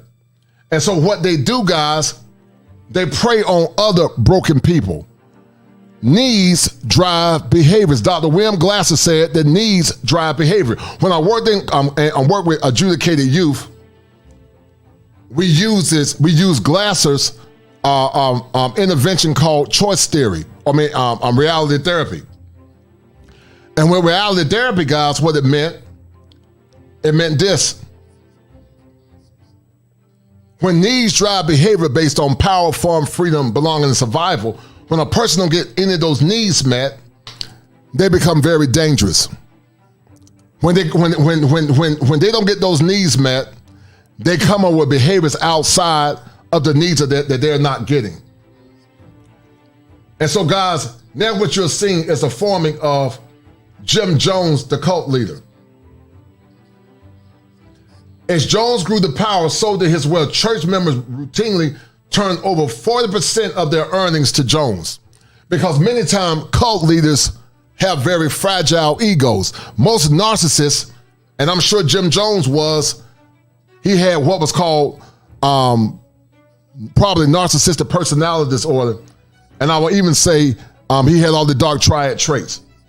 Many claim they did this out of fear. And let me tell you something, guys, about a narcissist or cult leaders. They hate independent thinkers like me. They will try to manipulate you, and when you don't agree with them, they will isolate you, or sometimes they'll try to hurt you because they want to control. Because, see, narcissists don't really feel good about themselves. While they project grandiosity, they have very fragile egos. Their egos are very fragile. Jones had become increasingly paranoid as he developed a major drug habit. He abused amphetamines to keep him going throughout the day and Downs to keep him at night. Jones also slept with many partners as he wanted. So Jones probably had paranoid personality disorder. He became like a real life cliche, a worship man whose life revolved around sex, drugs, and money. But despite the many warnings of possible chaotic explosions, his father stood by Jones. When a person show you evidence of a person that's dysfunctional, and your goofy behind still follow them, man or woman, to justify it, whatever happened to you because you damn drunk the Kool-Aid, you deserve it. Once again, nobody tell me what to do. If you try to make me do it, and you try to do it by physical force, I'll just say best man win. But if you beat me, and I don't think you will, I back down to no man. And so once again, these people are dangerous. I've seen it when I was in church sometimes. People that have cult tendencies or are bona fide cults, they don't like people that think outside of them, because see, the narcissists love to feel like they're needed. They want that supply. They want admiration. They want attention. They want to feel like they're great, because they really are fragile on the inside, because they never healed from the pain that they went through in their formative years. And let me tell you guys something. Some narcissists are therapists. I'm going to say it again. Some narcissists are therapists. Some narcissists become therapists so they can get the acclaim and praise from their clients. And when their clients challenge them, they have a narcissistic rage, and they'll either get rid of those clients or they will verbally berate those clients. And that's why family is so important. And that's why fathers and fatherhood is so important.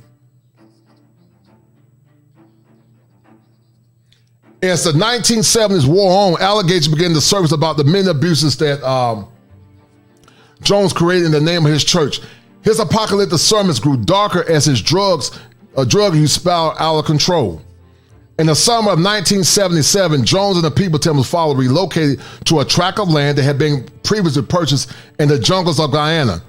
There, just a year and a half later, the world would be shocked by what they learned, that Jones' well-meaning utopian experiment had descended to chaos, ending with the tragic deaths of nearly 1,000 men, women, and children.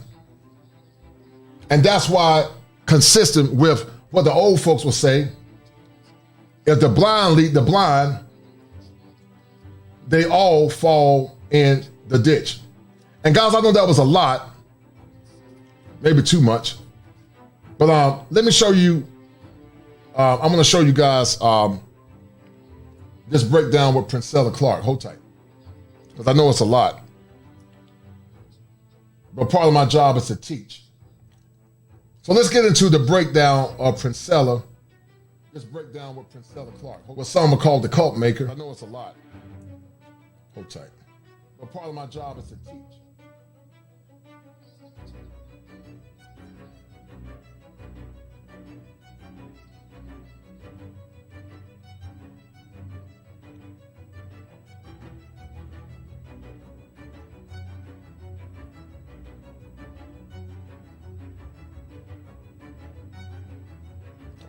Why does this keep going back here? All right, so hold tight, guys.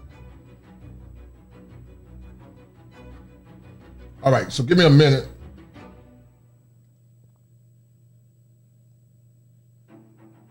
Give me a minute, guys, real quick, and we're going to get back into it. I appreciate it, Ambong. I know it's not, sir. It sure is wonderful. Well, you're intellectuals, dear. You are intellectual, and intellectuals understand and respect what I do. People that are not thinkers or they have higher levels of criticism and higher thinking, they want to be entertained. And I don't have a problem with entertainment, but it goes far beyond entertainment. So let me show you guys something. Hold tight. Let me show you guys something. I'm going to go and start getting into this saint in the center debate. Hold on.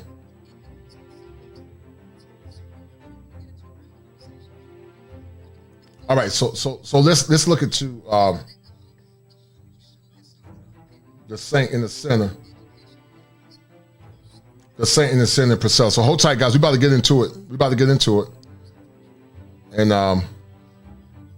trying to flip the world upside down. We don't believe you because you're so delusional, and only a broken, traumatized mind gets to a point where you see up as down and left as right. I yield the floor to you. Trying to flip the world upside down. We don't believe you because you're so delusional, and only a broken, traumatized mind gets to a point where you see up as down and left as right. I yield the floor to you. When you say something suggesting that the male is such a primitive sexual being that, as you put it, can't get his mind beyond sex, well, then that would make me question how you're speaking into a microphone, an electronic device, a significant piece of technology that was created by a man. And the architecture that created the building that you're in, probably an apartment, was also created by a man. Most everything that you observed was created by a man. And let me further expose you, because you're a person who actually takes all of your thinking from a man. For example, on your own Instagram, you only have 2 books referenced. They're both written by men, because you come to the man seeking our superior knowledge. Furthermore, even the book that you have in your hand, which you wrote, you modeled the... Shout out once again to my man, The Quiet Storm, always showing love. The Quiet Storm, I appreciate everything you do, brother. And The Quiet Storm, always showing love. And Quiet Storm, this one goes for you.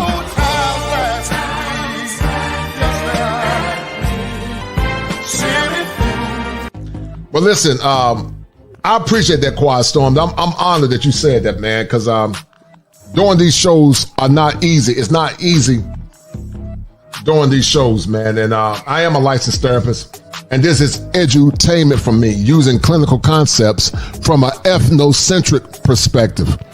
And so, man, I'm honored that you said that, man. I really appreciate that, brother. Thank you, The Quiet Storm. You and I have talked in the back, and I got number love and respect for you. You, Gregory Scott, and Salty Balls, and all the other brothers, man. You brothers like y'all make it worth of my time. And so I really appreciate that. He said that I told Kosher his streams have helped me with my mental health and PTSD in more ways than he could ever imagine. That's why I always start my super chat out with the phrase, for tonight's therapy session. No doubt, man. I appreciate it, brother. And I'll use this, guys, for those that want to criticize me, because this is edutainment, but it's also art. All right, guys, we're going to get deep into it. Let's look at the Queenmaker, the making of a cult. Once again, the impact of followers. We talked about this. So let me go and break this down. Let me take this off the screen. So here we go, guys. Fair use. It's the big homie, the one and only, Fax Kellerman, Stephen A. Pim, your favorite YouTuber's favorite YouTuber, Attila the Hun, the warrior king of this YouTube thing, the idol of James Bond, Marquette Devon Burton, the saint and the sinner. And today we're going to give this young lady a lesson. Oh, she's a brave one. Bring out the black suits. It's about to be a body. And you know what shocks me about you?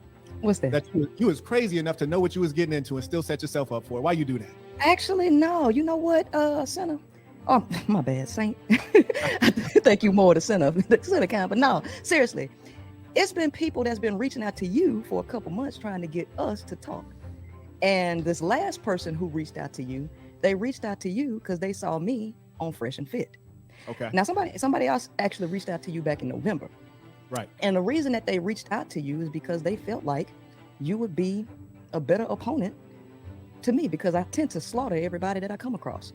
And I did it to Myron, and they felt like Myron was a little bit too, they felt like Myron is a little bit too emotional, and they think that you're a better opponent. So I'm hoping that you are. Well, you know what? First off, let's give your introduction. I appreciate you coming on the platform. And indeed, if you want to hop in the hot water and get boiled, fry her up. I eat small fries too. You dig? So first and foremost, I want everyone to know that Princella, the Queenmaker, we do have all of her links in the description. So if you like what you're hearing from her, please do support her work and check out her content. And during the conversation, we'll also make sure that we share some of the things that she's done. She does have some good humor and some respectable musical skills. And so, you know, she's multi-talented, but she sure as hell ain't got enough talent to get this work. You dig? And she's gonna learn today. We're gonna put everybody in their place, and at the end we shall have a hierarchy established properly. And for those of you who are fans of hers, we welcome you, and we're happy to have you in the chat. For everyone, her fans, my fans, please don't spam the chat with unnecessary things. We want you to be able to be heard. And as we're live, if you have a meaningful question, you want to suggest a topic, feel free to send your super chat, PayPal, or Cash App, and we will honor that. Okay, we have Kuma said, glad to catch you live again. Peace to the saints. Peace to the saints. On Cash App, we have Marco says, peace to the saints. Peace to the saints. We have Austin. He sent $50. Baller alert. He said, baller alert, message in chat. Austin, I do not see it. It's Please right send there. it again. It just popped up. I got it. Oh, you got it? Yep. Go ahead. Austin said, the best thing about Quet is that you never take a gamble betting on him. If anything is realer than him, then it's fake. Talk about it. Talk about it. And baby girl know too, but she gonna learn today. I see them hard heads right now, but I expect that from single mothers. You did. Joseph sent tuition on Cash App. Shout out to Joseph. For those that are new here, $6 and above to be read aloud, but Booze did send an additional $1 on Cash App just now. And this woman, guys, is an extreme misandrist. She have no regard for men. She see everything in the world as turned to men. She has the spirit of Jezebel, and she believes in what's called queen worship. She wants to be venerated, like so many others. This woman wants to be venerated, and she has a high disdain for men because she's part of Meta Madness because she doesn't have the proper thinking. As greetings to all the high-value single mothers in the chat. Keep it classy. Peace to the saints. In a real way. And one thing I want to establish, because there are a lot of assumptions. I'm one who believes in the natural pairing of male and female. I believe that both men and women are highly valuable and even more valuable when they come together in union. So let that first be said. On this side, we love women, we value women, but these are women who are respected. Now, you see the difference between the saint and this woman. The saint has a great disdain for 304s, but he doesn't for white women. So the saint can see the good in women, which is virtue, but he also can see the bad. But also the saint also can see gray. He can see the good, bad, and he can also see gray. But this woman can only see darkness. And she has a very haughty attitude. She mixes in some bizarre stuff. She mixes in occult teachings with philosophy, and she overgeneralizes men. But once again, the world that men created, the microphones that men created, everything that men have, and she denigrate, it all came from men. Respectable and respectful. And there are a lot of women who are low class, mentally ill, and those are the ones that we don't regard well, and we will put them in their place as appropriate. You got Heels it? in, just sent a Venmo. Shout out to Heels in. Carry on. So the theme that we have on this one is who's the prize, men or women? We're going to get into a number of topics and conversations. I know that you have a lot of opinions, and we'll go ahead and tear them apart one by one. I trust that you'll be reasonably civil. I saw that you made an appearance on Fresh and Fit. You weren't coherent. You didn't make sense, but you were civil, and I appreciate that. And so we'll give you an opportunity to say everything you got to say. Darius said we might have to update the Marquette marquee to say $6 and above to be read out loud. Looking forward to these discussions this week. Yes, indeed. Prince Ella. I got a question before you ask me. Are we gonna be debating or discussing in delusional world, or are we gonna be in the real world? Which one? I need to make sure I know where we at. Well, number one, there's only one world, so we'll be living in reality. Okay. We're not going to be in the metaverse. That's number one. And number two, it doesn't have to be a debate. If we agree on something, I'm not going to pretend as though I don't agree with you just because you're a woman or just because people have positioned you as a psychopath. If you say something reasonable, I will acknowledge that it's reasonable. So once again, let's look at the difference, guys, between a psychopath versus a sociopath. Remember, we said Machiavellianism, psychopathy, and also Machiavellianism. Psychopaths like guilt, remorse, or empathy. Could she be a psychopath? I'm not saying she is. I'm not here to diagnose her. We're just here to look at traits. She has no remorse or empathy for the plight of men or black men. But what she does do is she truncate all negativity through the lens of men, patriarchy, and the Bible. And because she don't have a filter that she can see good versus the bad, this woman is dangerous. She's very dangerous. And the people that follow her are equally dangerous. A sociopath lack of remorse but guilt and empathy may be present in some cases. Psychopaths pretend to feel emotions. Sociopaths, some emotions are felt rage but are shallow and fleeting. Psychopaths have an inability to form true emotional attachments.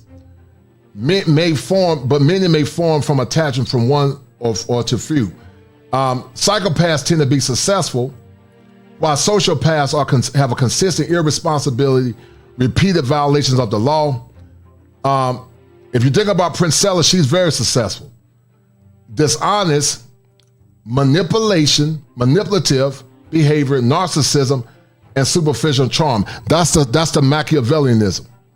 So she has the tendencies, guys, of a psychopath, a narcissist, and having Machiavellian traits. I'm not saying she is. Once again, I'm not diagnosing this woman, because I know some of the slow folks go and run around and say, oh, he's diagnosing this woman, and I'm not. I'm only looking at a clinical impression based on what I see. Because I think the more valuable thing is for us to build on knowledge together. The more valuable thing is for us to co-create. It just so happens that if you're a psychopath, there ain't nothing to create. I got to destroy you.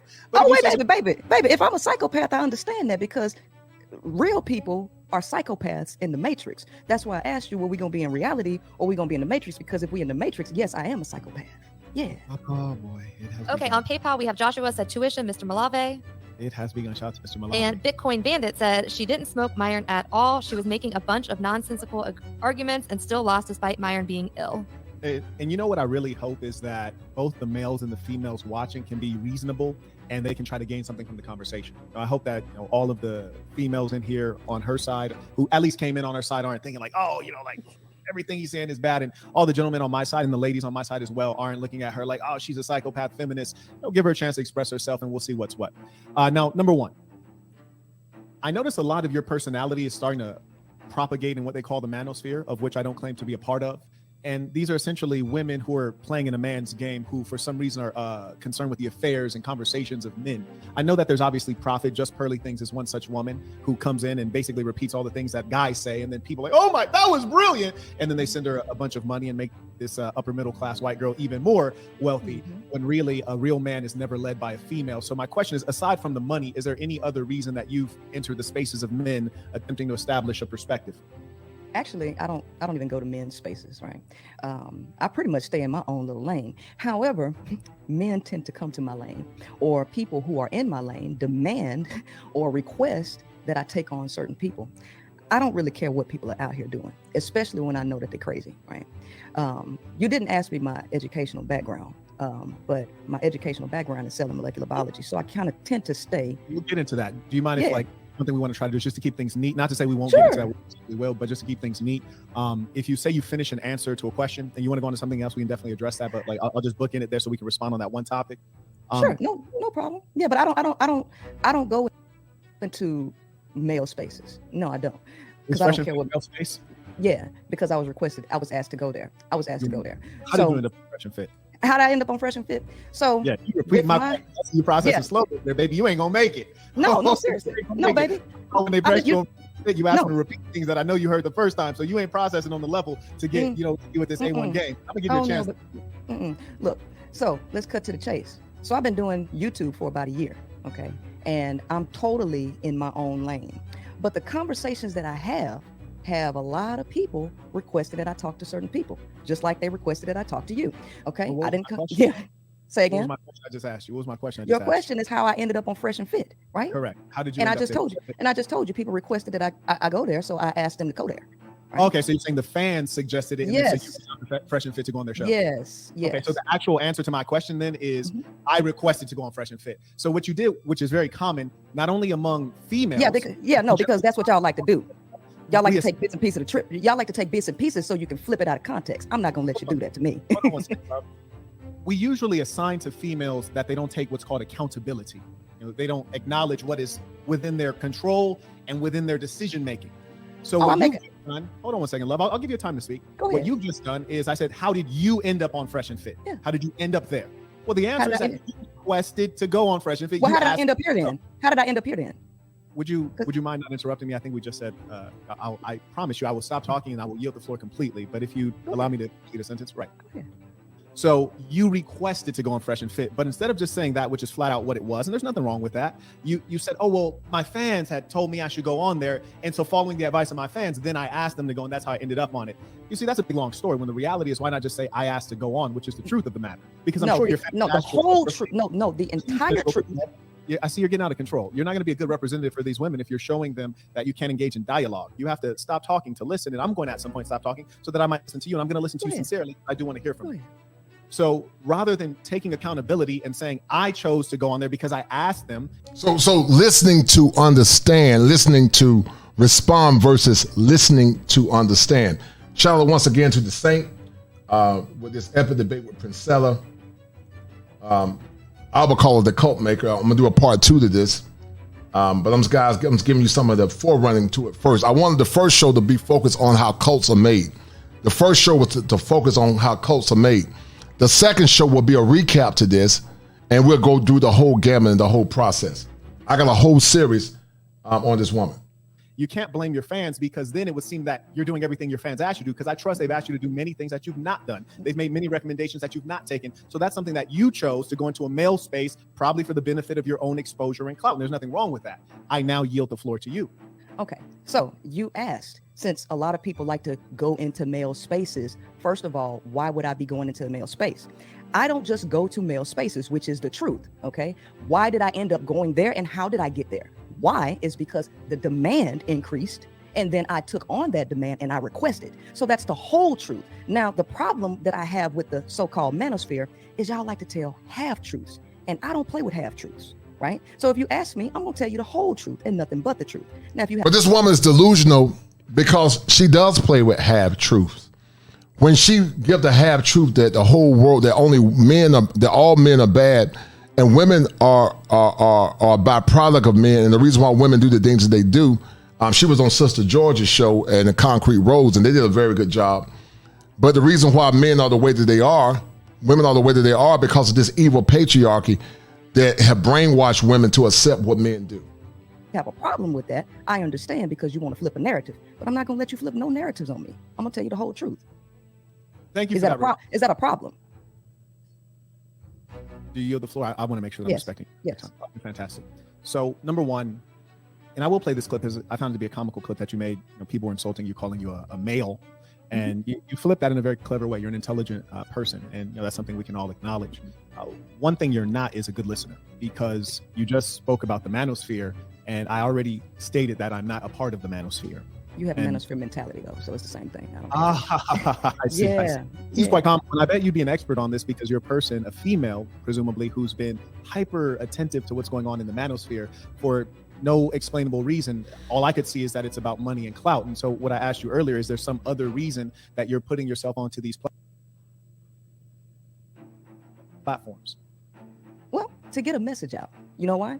Because a lot of women— And see, her message is not a message of reconciliation and healing.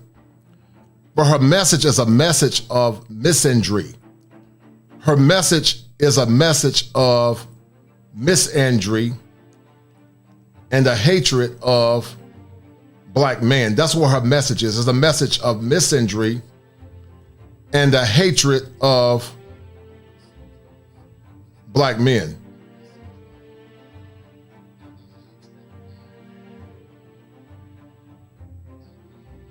Are actually on the butt end of these podcasts. And so it's about being a person to stand up and be an example for women to follow. I don't mind going in any space I have to get a message out, right? So go ahead and play what you got to play, brother. Okay, we have Billionaire said, I can already tell that even if you destroy her in this debate, her fans won't get it through their thick heads just off these insults already. I hope you all have an open mind and willingness to learn. Indeed. You caught up? Okay. So, number one, I think that you've already misrepresented women. For example, you stated that women are on the butt end of these podcasts. No, women are not on the butt end of these podcasts. Harlots, promiscuous women, women with low IQs are on the butt end of these podcasts, because the fact is, an average, everyday, respectable woman who's a professional would never show up on one of these podcasts. So these podcasts overrepresent OnlyFans girls. They overrepresent women who sexualize themselves for money, i.e. high-tech prostitutes. So those are the subsection of females that are represented, and they go on there willingly. So you're already lying when you're suggesting that. On that particular podcast, or all podcasts that speak about women? We can't speak about all podcasts. That would be literally impossible. But that particular podcast is one of the most popular ones in the world. That being the case, they reach a wider audience, and they've been copycatted by many different podcasts. Hence, it's worth talking about them. Right. And they still have the same talking points about women in general, right? So yeah, they'll have your little OnlyFans girls come up there, but their entire thing is to denigrate women in general, right? Oh, as if independent women aren't trash. Do you have? So she's saying, which is classic for victimhood, you can't denigrate a person that's not consistent with being denigrated. There was a young woman that came on their platform. She was very feminine and kind. But when women act ratchet, are those men denigrating them, or are those men responding to the ratchet behavior? No one forces those women to go on that platform. It's something they choose to do because they want the visibility. So once again, victim mindset. A victim mindset. Have a problem with independent women, Mr. Senator? First off, so you just asked me a question. So Yes. number one thing I've not done is have I insulted you so far? No, I haven't insulted you either. Okay. So just in case you didn't know, and I think you do know, I think you've watched a good amount of my content.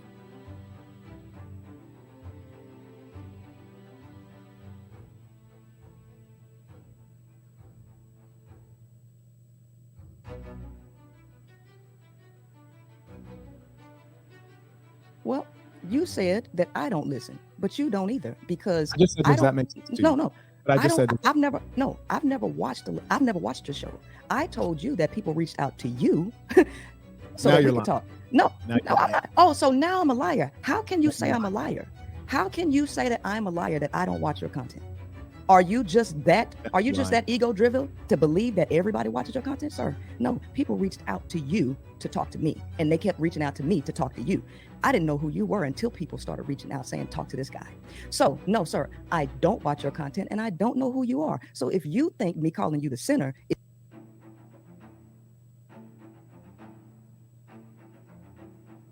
This thing is passive aggressiveness, no, sir, I'm just actually being introduced to you. So if you would like to be called the saint, I'll call you the saint.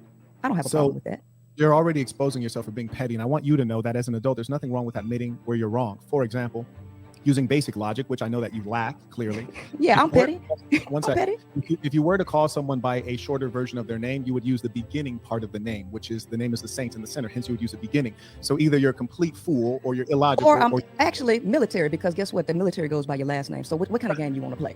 That's not a last name, though, dear. So No, my last name it does. is Virgin. It does. So Sir, stop being silly. sir, you want to get into a real conversation, or you want to be petty? Because we can go petty if you want to. You Because already that's what the whole show has started off petty, right? Because this ain't no educational nothing. When you started, I already had to stop you from interrupting several times, which is a representation of your character. Furthermore, you somehow arrogantly wanted to speak of your education. You mentioned that you're doing molecular cell biology, which I think you think is impressive to me, which it is not, and I'll explain. It's not about impressive. It's not about impressive. It's about getting on logic and reality. Okay, it's been logic and reality. I'll tell you why it's irrelevant, because you try to make yourself sound like you're impressive because you're taking a degree in molecular cell biology, but you're 37 years old and you're just now finishing the degree, which is a representation of your inability to be focused and diligent and to complete things. So listen, no, I'm not impressed with the senior. Actually not. The point of the matter is this: either we're gonna talk about some logical stuff, real world stuff, or we're gonna play this ring around the rosy game. Because so far, it doesn't look like you want to actually get into a logical discussion. All we're asking you to do, and we've already asked you 3 times, is just to not interrupt. All right, well, go ahead. Cool, very good. So let's start you off with this basic question. So one of your many claims is that women are the prize, right? Is that one of your claims? Oh, absolutely. Fantastic. And so this delusion, that's why I said this woman is dangerous, because she has the spirit, consistent with theology, the spirit, guys, of the Antichrist. The woman was made for man according to the scripture, as man was made for God. She hates the gospel because the gospel goes against her thought process. How can something that came out of man be the prize unless that man designate it as his prize? The man is the prize catcher. The woman is not the prize by default. She is the prize only if the man see her as that said prize. So this whole delusion that you're a prize just by default, this woman is highly delusional. And the women that follow her are very delusional. Men and women are better when they are together. Men don't need women for when it comes down to creating an environment or an infrastructure. But men do need women when it comes down to children. Women need men more for survival than men need womankind for survival. But good masculine men want to love their women and take care of their women. But Priscilla Clark takes women down the rabbit hole, which in essence leads to singleness, because one of the stages that Eric Erickson talked about was something called intimacy versus isolation. He said that when people are isolated, they lack empathy and they lack compromise. And that's a typical modern woman. Okay, well, first and foremost, when you get down to nature, raw dog nature, and not a artificial system like we live in, it is the male. Yeah, it's an artificial system. Anytime you have to create laws and law enforcement to redirect human nature, you're living in the system. So in raw dog reality, the male pursues the female all the time. And so once again, this woman has the spirit of the Antichrist. The spirit of the Antichrist is anti-structure, anti-order, anti-man, anti-God. This woman has an Antichrist spirit. He's wired to do that. And in raw dog nature, women get to deny, the female gets to deny access, right? Because guess what? The male's ultimate objective, biological objective, is to pass his genes along. Now, this is biology. Now, if we can't even agree with biology, then I don't know what we're talking about. You're a true comedian. Do you yield the floor? I yield the floor.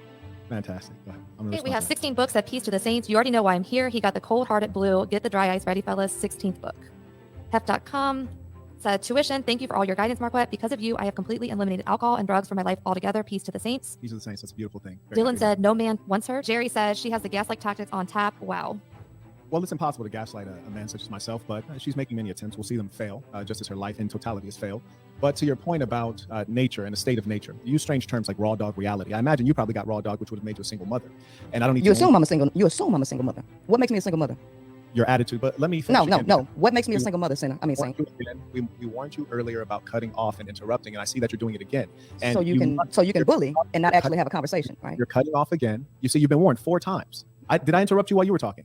I'm not gonna let you sit up here and just say. Did I interrupt you while you were talking? What makes me a single mother? Did I interrupt My attitude makes me a single mother.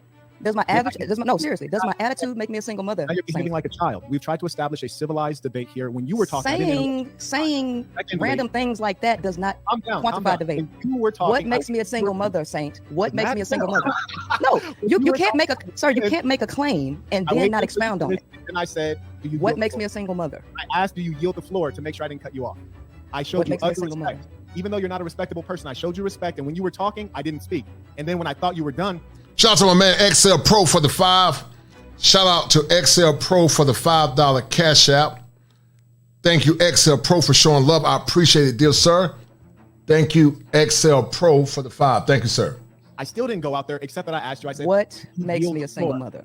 Why makes me a single mother? That you can't be civil. How could you purport to be a leader? This is a question, sir. You can't even lead yourself. You're so angry. You're so mad. Sir, what makes me a single mother? It's not your turn. All you have to do is answer. You can't make baseless claims. Now, folks, sadly I had to mute, and I really didn't want to do that because I want everyone to have the chance to operate as adults. But as you see, she was speaking. I didn't cut her off one time. When she was finished, I said, do you yield the floor? Which permitted me to speak. So when a person, guys, come in with confirmation bias, the argument is already destroyed because they already have a bias when they come in. That's what confirmation bias looks like. Confirmation bias can never have a cogent debate because they already have a negative mind state or a bias towards the person that they're debating. Now that I'm talking, she's so angry that she can't contain herself, and she's interrupting me for the 5th time. This speaks to her character. It's like, how can we have a debate if she's so angry she has no self-control? So number one, she speaks of a state of nature. She called it raw dog reality, which is comical, that she's speaking about her past sexual experiences. In terms of raw dog reality, as she calls it, which is a state of nature, she says that the female is empowered to deny the male sex. Well, this is quite comical because in a state of nature where she refers to there not being laws and government and policing, well, the female is not actually able to deny the male sex. I guess she's not watching National Geographic. Does it look like consent when it's mating season and the alpha male dominates the female that he chooses? So what you should understand about a state of nature is you don't want to be in a state of nature, love, because in a state of nature, a big mouth yours, someone would reach back and slap the taste out your mouth and you could do all of nothing. That's number one. Number two, in a state of nature, if you were attractive and I wanted to slay you and you didn't want to go for it, I just take it. That's in a state of nature. Government, police, and civilization favors the female because it protects you, because in a state of nature, you get returned to where you really are, which is called a state of weakness. And especially when you're pregnant, you're further in a state of weakness. The only time that the female is actually protected is when she has a male protector. Hence, the true value and power is clearly in the male, and you referring to the state of nature has only validated that. And he's correct, because think about it, guys. If the man was not the prize, why do women always look for the best man to be in their life? It's called hypergamy. See, a woman like Princella and many modern women practice what's called carnal hypergamy. It's exploitative because they're not spiritual women. Now, there's nothing wrong with a woman being hypergamous as long as it's kosher, fit, and proper. So how can you be the prize when you're looking for the best of men? So you're not the prize because you're constantly looking up to a man to make you feel whole. You can't be the prize when you didn't create the world that you benefit from. Now, I will yield the floor so you can get big mad and explain to me why you're not a single mother. It's not my job to explain to you why I'm not a single mother. My question to you is, you said that I'm one, so I'm asking you what makes me one. And then I'll address everything else. But what makes me a single mother? You yield the floor? Yes. Okay. Are you with the father of your child? Married currently? Actually, yes. So you're telling the truth that you're with the father of your child currently married? No, I'm currently married, but I'm not with the father of my child. But he did just pick her up and drop her off. No, Saint. No, Saint. No, I did not lie. My husband does not live with me. We are still legally married. And he, guess what? Just dropped his daughter off here. He picked her up and took her to get her hair done. So tell me, what makes me a single mother when I have an active father in my child's life who literally just picked her up and dropped her off? Tell me what makes me a single mother. Are you saying that I must be sleeping in the same bed every night to be qualified as a attached woman? Tell me what makes me a single mother. Ooh-wee. You yield the floor? Yeah, go ahead. Number one, I want you to know that though I must vanquish you in the public forum, for you are clearly a demon as far as ideology goes. I want you to know that I see through you like glass. And what I see because the majority. Because that's why you single. You Saint. Listen. Now you notice he let her talk. When he let her talk, he never interrupts her. But look at how many times she interrupts him. People that gotta always prove themselves somewhere down the line have a very fragile ego. She's not a secure woman because she gotta keep proving herself to validate the insecurity that she feels within herself. I am a logical person. Listen, sir. You're not able to abide by the basic rules of decorum. You have no emotional control. You're not in a position to identify what's logical. I gave you 5 different chances to where I said, please stop interrupting. You have such a lack of emotional control. You're not in a position to lead anyone, for you cannot lead yourself. What is worse than that? I asked you a simple question and you straight away lied. I said, are you still? What is the lie? What is the lie? Everyone is going to be able to rewind this. You realize? They can rewind it. I am still legally married. I am still legally married. Okay, so me and my husband, listen. Are you in a relationship with your husband? No, I am not, but we are still legally married, which is a question that you asked. Are you married? Yes, I am still legally married. Okay, so you're playing games here. So basically, when I suggest that you're a single mother, I'm suggesting that you're a single mother because I observed that you have a lack of communication skills. You are displaying a lot of masculine behaviors. And you're not manosphere? And you're not manosphere? And you're not manosphere? Look, I'm going to let you speak because you need to speak. You need to get something off your chest. I'm going to listen to you. Go ahead. No, because see, at this point, this is just triangulation, right? I'm going to listen to you. Go ahead. This is triangulation. Okay. All right. So at the end of the day, this is not about debating points. Okay. Marital status, married, legally. Okay. Filed for divorce. Divorce didn't go through. We got to refile. But he's still a parent to his child, which doesn't make me a single mother when you have an active parent, co-parent. Or are we playing a game about semantics with legality? What is it? You want me to be a liar because it doesn't fit your narrative, which I don't care what fits your narrative. Do you understand? Now, clearly, we didn't come here to debate what's the topic. Just you're so out of control, and this is precisely why you are a woman that the father of your child does not want. And listen, no, he actually wants to be with me. He didn't want me to divorce because I filed for the divorce. And I tell you this, I'm happy to debate you, but we have to inspect the background and credentials of the persons we're talking to. You were the person who brought up that you have a degree in molecular cell biology, like that you didn't want to answer, that you didn't want me to bring up, but you want to talk about a marital status, sir. First of all, I don't even push the idea of women being with men. First of all, you're interrupting again. Let me explain to you why this came up. You mentioned that you are a representative for women. Now, let me give you a comparison. Yes, a representative. This delusional woman is no different than Jim Jones and Charles Manson. Unresolved issues. She experienced trauma as a child. She experienced abuse as a child, and she experienced neglect. Here's the sad thing: is you got foolish women that follow her because this woman is a stud maker. She has a hatred for men. She's a highly misandric, and she don't believe in male-female relationships. And men and women are going to follow this woman to their demise. We're going to end this stream, guys, a little soon. I'm not going to play all of it, but I'm coming back with the second part 2. It's going to be called Concede the Floor of the Cult Maker. But keep listening. A leader. Now take a time out to be silent so that you might hear someone else speak other than yourself, because it extremely is narcissistic that you feel you have to be talking constantly. Right. Hear what I just said earlier, guys. Narcissists got to feel like they're validated. Extreme grandiosity and extreme importance. A narcissist think that they are important. But if you look at the recesses of Priscilla's mind, she's really a broken, fragile woman. That's why she got to always defend herself. Times I volunteered to stop talking so you can express yourself. Now it's my turn to explain something to you. Now, you said you're a representative of women. You're a leader of women. Fantastic. Leaders are always under scrutiny because we want to know that you are somehow better off or superior, or your thinking, philosophy, and methods have yielded greater outcomes than the average person, which gives you merit for actually teaching them. Now, understand this. If you are a woman who can't even maintain a meaningful relationship with the father of your child, you failed in romance. Whoa, hold on. No. You hold on. It's not your turn. No, because you don't get to paint a false narrative, sir. Sir, you don't get to paint a false narrative. No, you will get a turn. It's just not your turn now. And you should have taught your kids that, to take turns. I'm going to stop talking and then you can speak. It's not your turn right now. Be silent. And guess what? When you're talking, I'm going to take my turn to be silent. All right? Now, you're trying to step out as the leader of women and you failed at marriage. Marriage is supposed to be till death do us part, and it appears you're still alive. So you failed at that. You're no example of romance. Furthermore, on a financial level, if you want to teach women, one of the most meaningful things to teach anyone in this land of opportunity is finances, and you've not excelled at that. And then if you look at education, you're just now getting a degree and you're creeping into menopause age. So you failed at that. So the fact is, you have not outperformed any average woman. So what is so narcissistic in your mind that makes you think you're up here to be a teacher of others? What you wanted to do was try to look at my marriage background when my whole message to women is to not get married and to leave y'all alone. Right. Oh, yeah. do not get married and to build a community of women. But for some reason, you think I got a different message. Now, that goes back, guys, to John Milton Paradise Lost, where God was the bad person and the devil was the victim. Do you guys see a correlation in Milton's Paradise Lost? God was bad and the devil was the victim. That's the spirit of the Antichrist. Think about it from a theological position.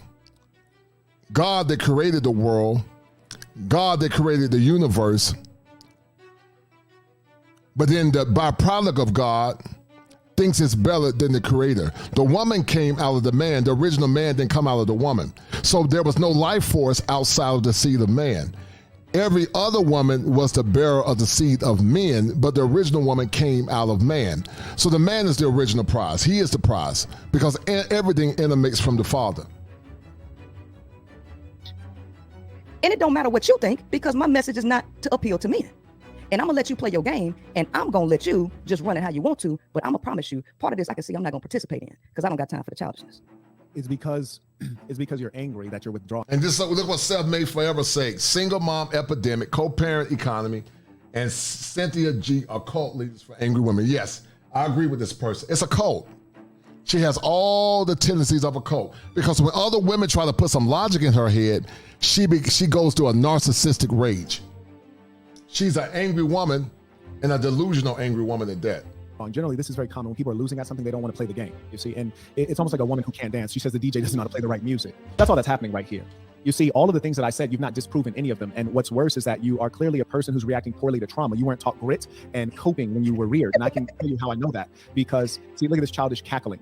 The way I know that is because your marriage failed in such a bad way that you're now telling others, don't get married. And that's really a sick, sad thing. And it hurts my heart to see that. You've suffered so badly that you're throwing the baby out with the bathwater and saying, even though marriages work for a long time, don't get married. Even though the data indicates that the children who are raised in families where their parents are married, they have lower levels of mental illness, which you're clearly displaying. They have lower.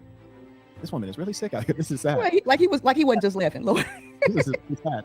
You see, and another thing that you'll notice with personalities like yours, you claim that what I said was a lie, but you didn't dispel any of it. I pointed out that you were not able to get along in a happy marriage, and your marriage essentially failed. That's a fact. There's nothing wrong with the truth. I pointed out a number of things that are factual, and there's nothing wrong with that. How is it a fact because you make an opinion? You don't even know who I am. Did you ask me if I yield the floor like I'm showing you the decorum, and it seems as though you're having trouble catching on to that? You yield the floor? Do you yes, yield the floor? I yield the floor. Right. So, how do you know me?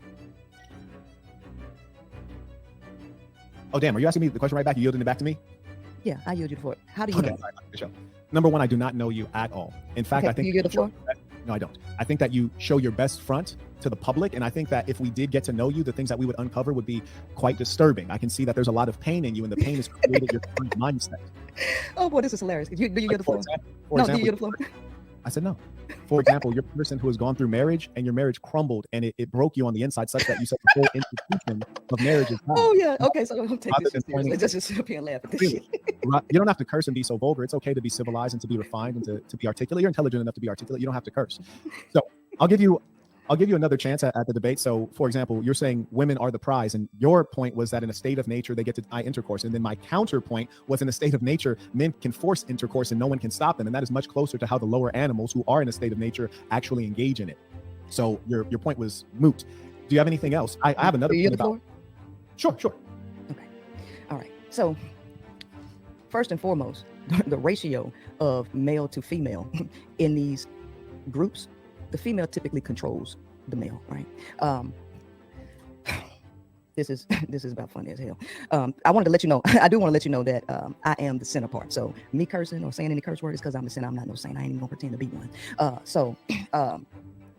When it comes to nature, right? The female is the biological norm.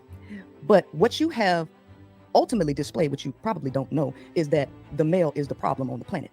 Because an uncontrolled male, yeah, you just said it. Y'all rape, you murder, you do all of these things, and quote unquote. And look at the broad overgeneralization. This is called broadcasting. That's a cognitive distortion. She's broadcasting because he never say that men do all the things she did. Are there percentages of men that do that? Yes. But there are women that equally do the same thing that men do. Many women do the same thing to young boys and other women. So women are not these innocent creatures. Women can be predatory as well. But This woman is broadcasting and she's overgeneralizing. Quote, nobody can stop you. You can't even stop yourselves, right? Hence why you need law and law enforcement. And through patriarchal philosophy is what made you all uncontrollable. You talk about me being uncontrollable, but it's the rapists, it's the murderers, and everything else who happen to be majority male that is doing this, which you pretty much just confirmed that with, we can just take it, right? Because that's y'all's mentality, which is one of the reasons why women shouldn't even be with you anyway, right? Because that's how you take it into your marriages, you take it into your friendships, you take these same mentalities. And what she's doing, guys, I think she's projecting, because that's what happened to her. Somewhere down the line, guys, this is what happened to Priscilla Clark. And she's overgeneralizing and castigating all men under that negative light. Into your relationships with women. Because can't nobody stop you, right? And I yield the floor to you. You know, I really thank you for that explanation because it speaks to something that is real. There's a real fear among females, and there's a real base for that fear. And in many cases, it's experiential. And one thing I think we can probably agree on is that instances of young people, male and female, but particularly the females, being victim of sexual assault at the hands of adult males or even their siblings is underreported, and it's very detrimental to females and the society. And I think that's driving a lot of these feelings and this pain that you're speaking to right now. And I want to acknowledge that that's a real thing. I think we can agree there, and I hope that we can do something better. And you're right, there are a lot of males who are brutish and uncivilized. The crux. So once again, she's a broken woman. She's definitely a broken woman, and a broken woman that's projecting all of her pain to all men, especially black men.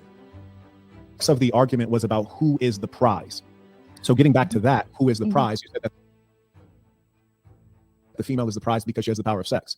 And you refer to a state of nature, meaning without law, government, and policing. And I said, well, in a state of nature, that's still not true because the dominant male can take the sex. Hence, that's just a lie what you said. No, can you yield the floor just for a second? Just for a second. I just want to respond to that. I just want to respond to that before you get too far away from it.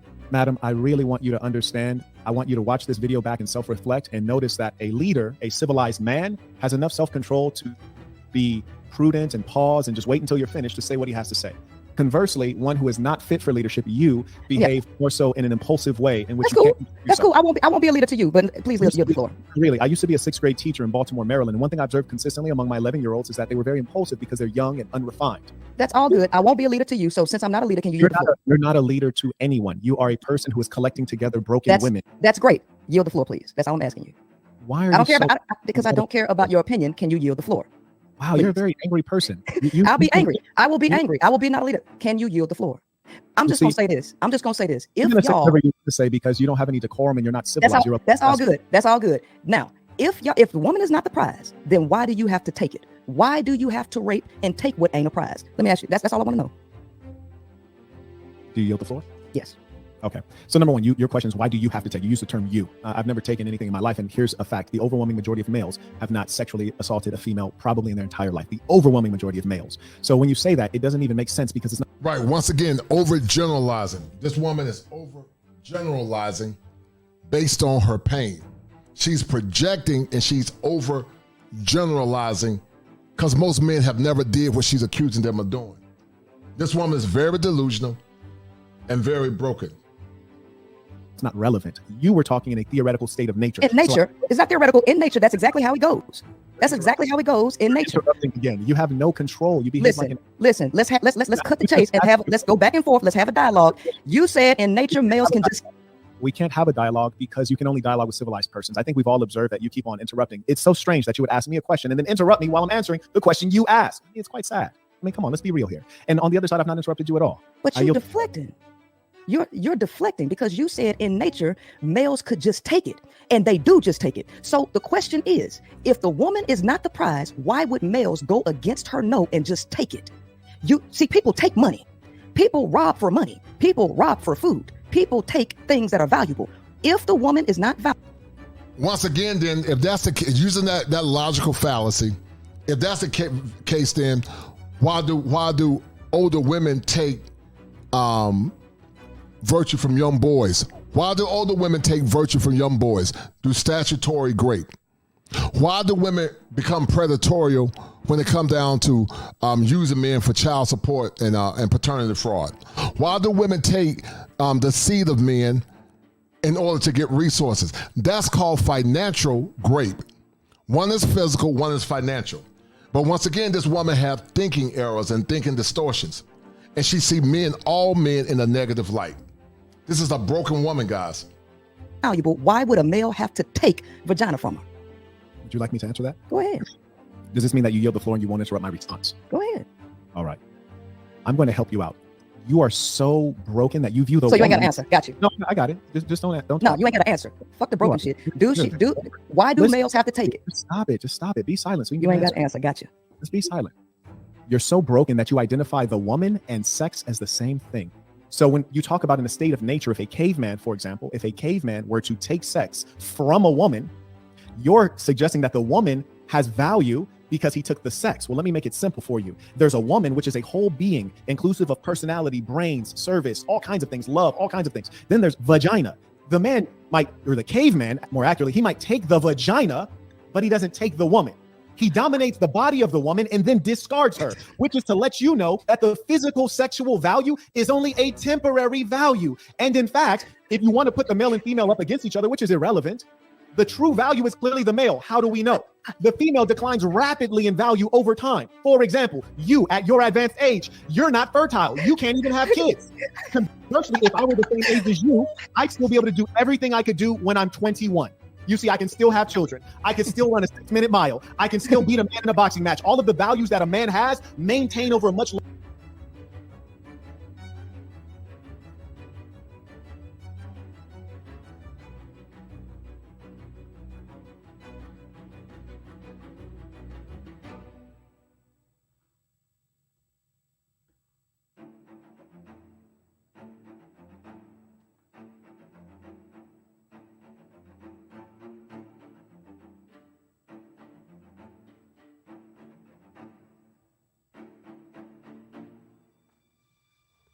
Hold on, guys. We're gonna stop this in about 15 minutes, and then I'm gonna finish doing this critique. Why this thing is buffering. Hold tight, guys.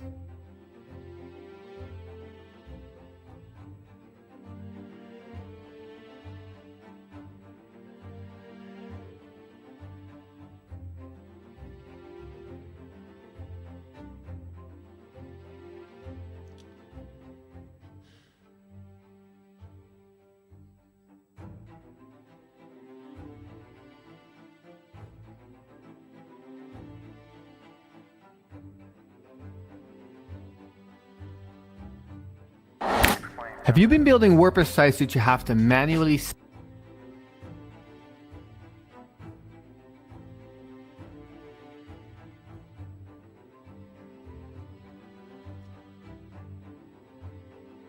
sell, maintain, and improve? Have you been fantasizing of a way to turn those individual projects?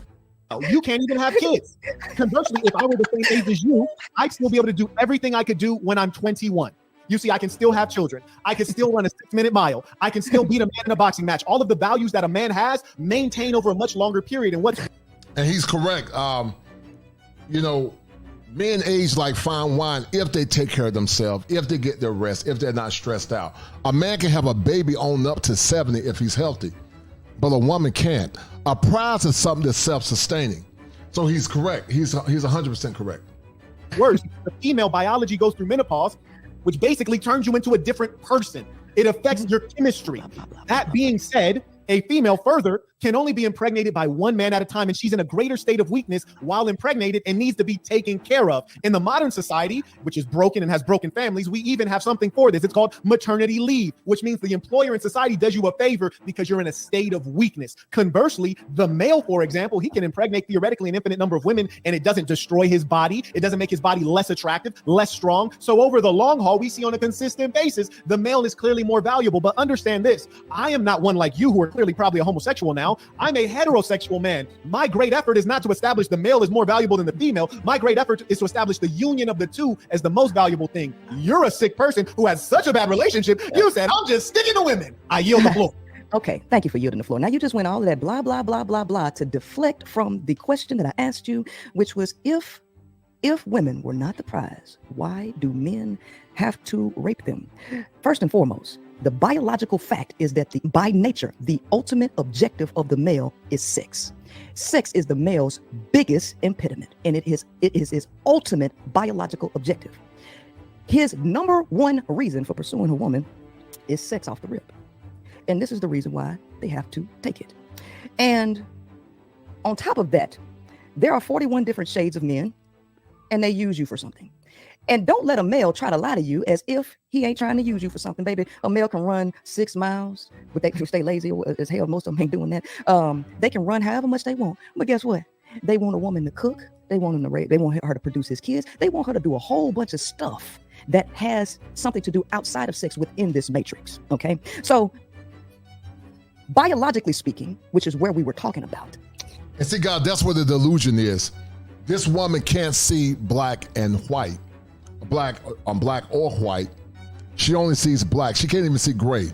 She can't see the good in men. She can only see black. Because you notice she became hypervigilant when he was talking about the trauma.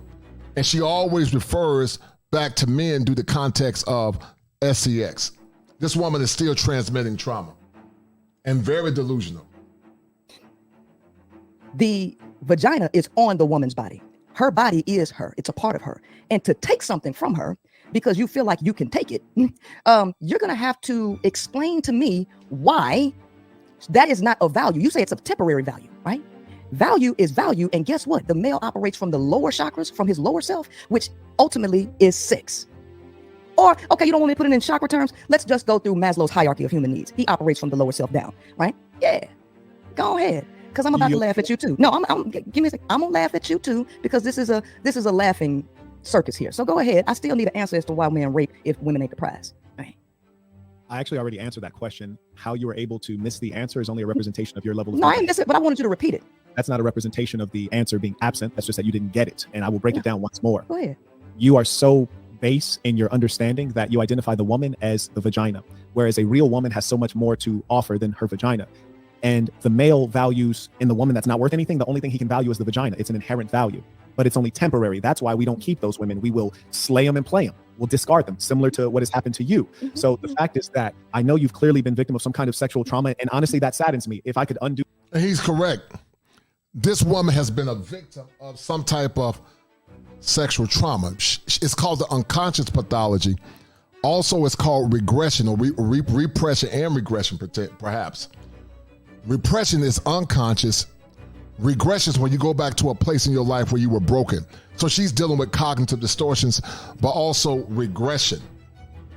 And she definitely got a lot of arrested development. And the women that she's leading, they're going to be victims at some point, because she'll tell them to jump off a bridge and they would do it. Because that's what cult leaders do. Cult leaders don't want you to think. They want you to think based on how they feel and what they think you should think. If you don't think based on how they think you should think, they have a narcissistic fit. Do that for you. If I could have provided you a better protector, better father to have prevented that, I would absolutely do that. But the level of anger that you have right now, you're expressing a philosophy I've heard many times before. It comes directly from Valerie Solanas, who's probably the chief philosopher of gender feminists. You probably have never heard of her, but that's where your ideology comes from. This homosexual, lesbian, white woman who actually ended up killing a man. And you, with your kind of mindset, it's impossible for you to have a proper relationship with your husband. What the hell that got to do with the question I asked you, sir? No, seriously, because this is a circus. I don't got time for it. It's a circus. It's a circus, sir. I don't interrupt you. There's repeated interruption. Some people hate the truth. What I'm saying to you is that when you have hatred of men, there's no way you could have a proper friendship with your former husband who is a man. In my case, I have a great respect and love for women. That's why I'm able to understand the woman with holistic approach rather than just looking at her as vagina. So my answer to you is the woman is valuable, but she's not the value you identify, because when you're using the state of nature analogy and we're talking about the ability of some cavemen to take sex from the female who is unprotected, they're only taking that as a temporary value. And in fact, the female declines rapidly in value over time. That is why marriage and typically monogamy are more value to a woman, because it benefits them, because their value on the sexual marketplace declines rapidly. And are you a homosexual now? Is that what you're saying? You're practicing homosexuality? Practicing, baby. I get more pussy than you do. Oh, wow. Yeah. You might be right. That's, hold on. But look at this, guys. The same ones that will say that men are GAY. These are the same ones that will call you GAY if you disagree with them. But this woman, this part of a cult, says she get more vagina than men. And so, guys, the same women that call you GAY, a lot of black women are bisexual. I call it beaver bumping. They play both sides. But these are the same hypocrites that if a man disagreed, they would just vicariously try to shame that man, because they're projecting what they really are. So when you hear them call you GAY, that's what they are. This woman is dangerous and very toxic. Congratulations. Right. So, because the woman is the value. So why would I mess with dudes when I can just take the value? Anyway, so you think, hey, so you think, Mr. Saint, Saint, you think that I think that the only value to the woman is sex. You think that, right? Okay, well, that's interesting because I don't know how I would have been able to come up with 41 different types of men with the different things that they use women for. I don't know how I would be able to do that based on just sex. You're right. Women have a lot of value, totally. But the ultimate biological objective of the male in nature, his natural wiring, is sex. It's capped at sex. And it takes a lot for a male to get out into a mind space and operate from another level. But a male will use a woman for a lot of stuff, baby. And guess what? Attraction ain't nothing but a magnet to pull a man, to pull the actual value out of a woman. And it ain't no such thing as an undesirable woman, because guess what? Every woman got something that a man want to use. So here's the thing. Ain't nobody approaching males to use nothing out of them, especially in nature. Now, in an artificial system where somebody got to give you some money, right? A job that doesn't exist in raw nature, where you're a slave to the system. Yeah, you might get a girl at McDonald's that want to ride in your little limousine or whatever the case may be. But in nature, it is the woman that possesses all of the things that males want to use, which is the reason why you want multiple women. Now, you just. Shout out to my man Tim Howard for the 5. Thank you, Tim Howard. Thank you, sir, for the 5. Thank you, Tim. I know that the majority of males think it's funny when women have multiple men around them. It's not a flex. You're a lesbian. What are you talking about? No. Listen. Oh, you talked about me. You doing it too. Y'all laugh about women. Laughing at women who have multiple men ain't got nothing to do with me, because now you're trying to be subjective. I'm objective. What I'm saying ain't got a damn thing to do with me. Y'all will laugh at women who call themselves having multiple boyfriends or multiple men, sleeping with multiple men, right? It's not the same. Can we agree with that? A woman being with multiple males versus a male being with multiple females is not the same. Is that correct? Can we agree on that? That's a truism. Is it true? It's okay. A truism. Yes, it's a truism. I mean, that's so obvious. You need not even. No, right. So why is that? Because a male who surrounds himself with multiple women surrounds himself with life force, energy, and value. A woman who surrounds herself with multiple males surrounds herself with death and no value. Here's the thing. Women are born with value. Men have to build it up. If men have to build it up, that means they're born with no value. And most men ain't building jack up. So here's the thing. It don't matter what you're saying. I don't yield the floor just yet. It don't matter what you're saying, because the facts of nature prove who and what y'all are, right? Y'all want multiple women so y'all can suck them dry. Cool. Now you can have the floor and I'll sit up here and laugh at what you're going to say. I really am entertained. Everything this woman say, guys, is from a place of trauma. We're gonna do an update. I'm gonna do another part of the show. I got several ones, but it's gonna show you how evil and pernicious this woman is. She's highly pernicious, highly dangerous. And I'm not gonna lie, and I appreciate your effort. Let me Jedi mind trick. We're gonna end in a few minutes, guys. We're talking about value. You see, when you define the woman's value, it's quite fascinating that her value only comes from the male. You see, her value is not independent of the male. It actually only comes from the male. When you mention the woman having value, and because you're a sex-focused person, which is not surprising, you're part of the LGBTQ. And he's correct. A woman, if every man checked out, and say, you know what, I'm not going to deal with women. Women by nature, human beings are social creatures. But remember, Adam was lonely. He was alone, but he wasn't necessarily lonely, in my opinion. He was alone, but was he lonely? Men tend to do better in solitude. Ideally, men do want relationships and families, but men can deal with solitude better than women. A woman is not the prize unless that man deem her to be his prize. I'm gonna say it again. She's not the prize unless that man deems her to be his prize. Bone of my bone, flesh of my flesh. She has no identity, and neither does the seed have any identity, unless the man, which is the husband, and the woman is the garden, brings forth the image of the man, which is his seed, and then his children are the offspring. But see, women like Princella won't get it, because Princella is delusional, and the women that follow her will end up singer, bitter, and beaver bumping, just like what she's doing. You're basically saying that the woman's value comes from sex, and the person who is making the pursuit of sex is the male. Hence, the woman's value itself comes from the male. It's really sad. Like, if you think about that deeply, you'll kind of understand who's really the boss in that dynamic. Furthermore, you make a great effort to spew your misandrous beliefs, which I know come from pain, and my heart does go out to you. But when you say something so silly as the idea that the male is a sexual primitive being, well, certainly both the male and the female would have to be sexual beings, and That's clear, and there's significant evidence for that, such that it's not even worth reviewing. It's a truism. If we weren't both sexual beings, humankind would cease to exist. Or if people were mentally ill and they were engaging in your sexual behaviors, humankind would cease to exist. Furthermore, when you say something suggesting that the male is such a primitive sexual being that, as you put it, can't get his mind beyond sex, well, then that would make me question how you're speaking into a microphone, an electronic device, a significant piece of technology that was created by a man. And the architecture that created the building that you're in, probably an apartment, was also created by a man. Most everything that you observe was created by a man. And let me further expose you, because you're a person who actually takes all of your thinking from a man. For example, on your own Instagram, you only have 2 books referenced. They're both written by men, because you come to the man seeking our superior knowledge. Furthermore, even the book that you have in your hand, which you wrote, you modeled the title of that book after a man's book, Robert Greene's 48 Laws of Power. You're modeling everything you do after the man. And let me explain to you true inferiority. True inferiority is when you think so little of yourself that you don't want to be what you actually are. Your great effort is to emulate the man. You're basically trying to behave like a guy. You're wearing a baseball cap. Are you about to have a baseball game? No, you're not. Listen to your voice. Sounds like a masculine voice.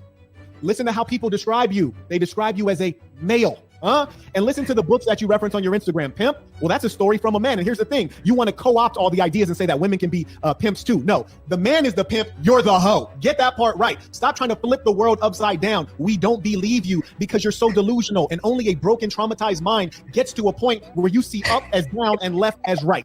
I yield the floor to you. Thank you so much. Thank you so much. That was comical. That was comical. You ever read this book? By George Orwell, 1984, Animal Farm. Oh, you're referencing another work by a man. No. I'm asking. I'm just asking. That man's book, yes. Okay, so that you learned by women. Hold on. I'm asking you that because you just made a claim. So this woman is an intellectual fool. She's an intellectual fool because she has no decorum or grace or balance in her arguments. She has a condition called confirmation bias, where everything she talk about is through the lens of bias instead of objectivity and reason. That I see the world as upside down, even though there are people who say that the world is upside down the way you all are operating. Now, you said a bunch. You said. Wait. I ain't yield the floor to you, bro.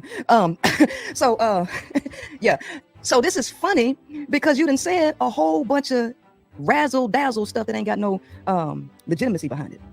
First of all, my book is not labeled after quote unquote Robert Greene. Second of all of those who discover the truth discover the same things, and I use my own mind to discover the same truths, and they just so happen to be rooted in nature, which is what everybody else speaks on, which is nature, and we all got eyes to see.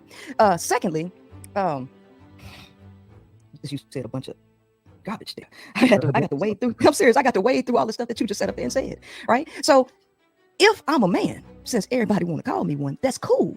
All right, guys, we're going to stop it here. We're going to come back and finish this at some point. The question remains on the night, guys, is Princella Clark a victim of meta madness? It basically means metacognitions. What is she thinking about? Is she a victim of meta madness? And I would say that she is. This woman is a woman that has cultic tendencies, potentially a sociopath, got dark triad traits or psychopath. And it is what it is, guys. So many women are going to be led to their demise, to their broken, to their pain, because no different than Princella Clark, they listen to the voice of the serpent. They listen to the serpent whisperer or the snake whisperer. And it sounds like Princella Clark is a snake whisperer. She's a snake whisperer. Follow me, baby. The elders are old and out of touch. I have the power to help you become the better version of yourself. Listen to me. I know what's best for you. I am the snake whisperer. All right, guys, we're going to end the stream. Thank you to the 24 that tuned in. I'm going to give a special shout out to my man, Salty Balls, as he and my man, River Bottle Network are the #1 sponsors of the stream. Also, shout out to Gregory Scotland, The Quiet Storm, Faith Humbus, Model the International Mango Lover, KP from KC5, Yusef Joseph, and Tim Howard. I appreciate it. Also, Ong Bong Angwan for the 5. Thank you, dear, for tuning in as well. We're going to end the stream, guys. Meta madness is real. If you listen to the voice of the serpent, you will be deceived. This woman is dangerous, and all those that follow her will suffer the recompense of their error. So, guys, we're going to end the stream on tonight. If it ain't 7, guys, it ain't kosher. Nanobots transform. Men have asked us to play by their rules, but the rules have just changed. Nanobots transform. I am Kosher Prime, Sentinel, Captain, Advocate for men.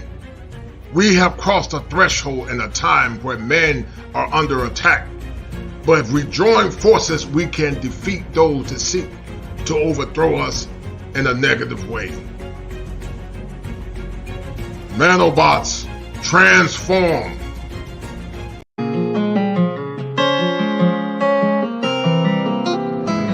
When my friends go, it was simple. When the ends low, switch the tempo.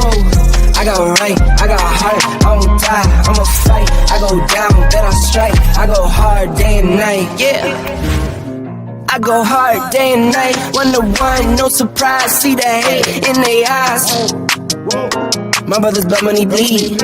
I got the game in the squeeze. What would you do for some green? What would you do for some blues? Go pick and choose the family the cheese. Some people not built like that. Some people get killed like that. Pressure like water, lights, mortgage, I've been at bills like that. Now I got kids like that. No wonder why I feel like that. Some people go to war for nothing. Me, I go to war for something. Before there was the manosphere, I was. Before there was the internet, I was. When the ends low, switch the tempo. I got right, I got heart, I won't die, I'ma fight. I go down, bet I strike. I go hard day and night. Money on the line, keep calling. Money on the books, need all that. My kids, they'll be ballin'. Got a real bankroll, not for Instagram. My mama on the line, keep calling. Praying for me, know I need all that.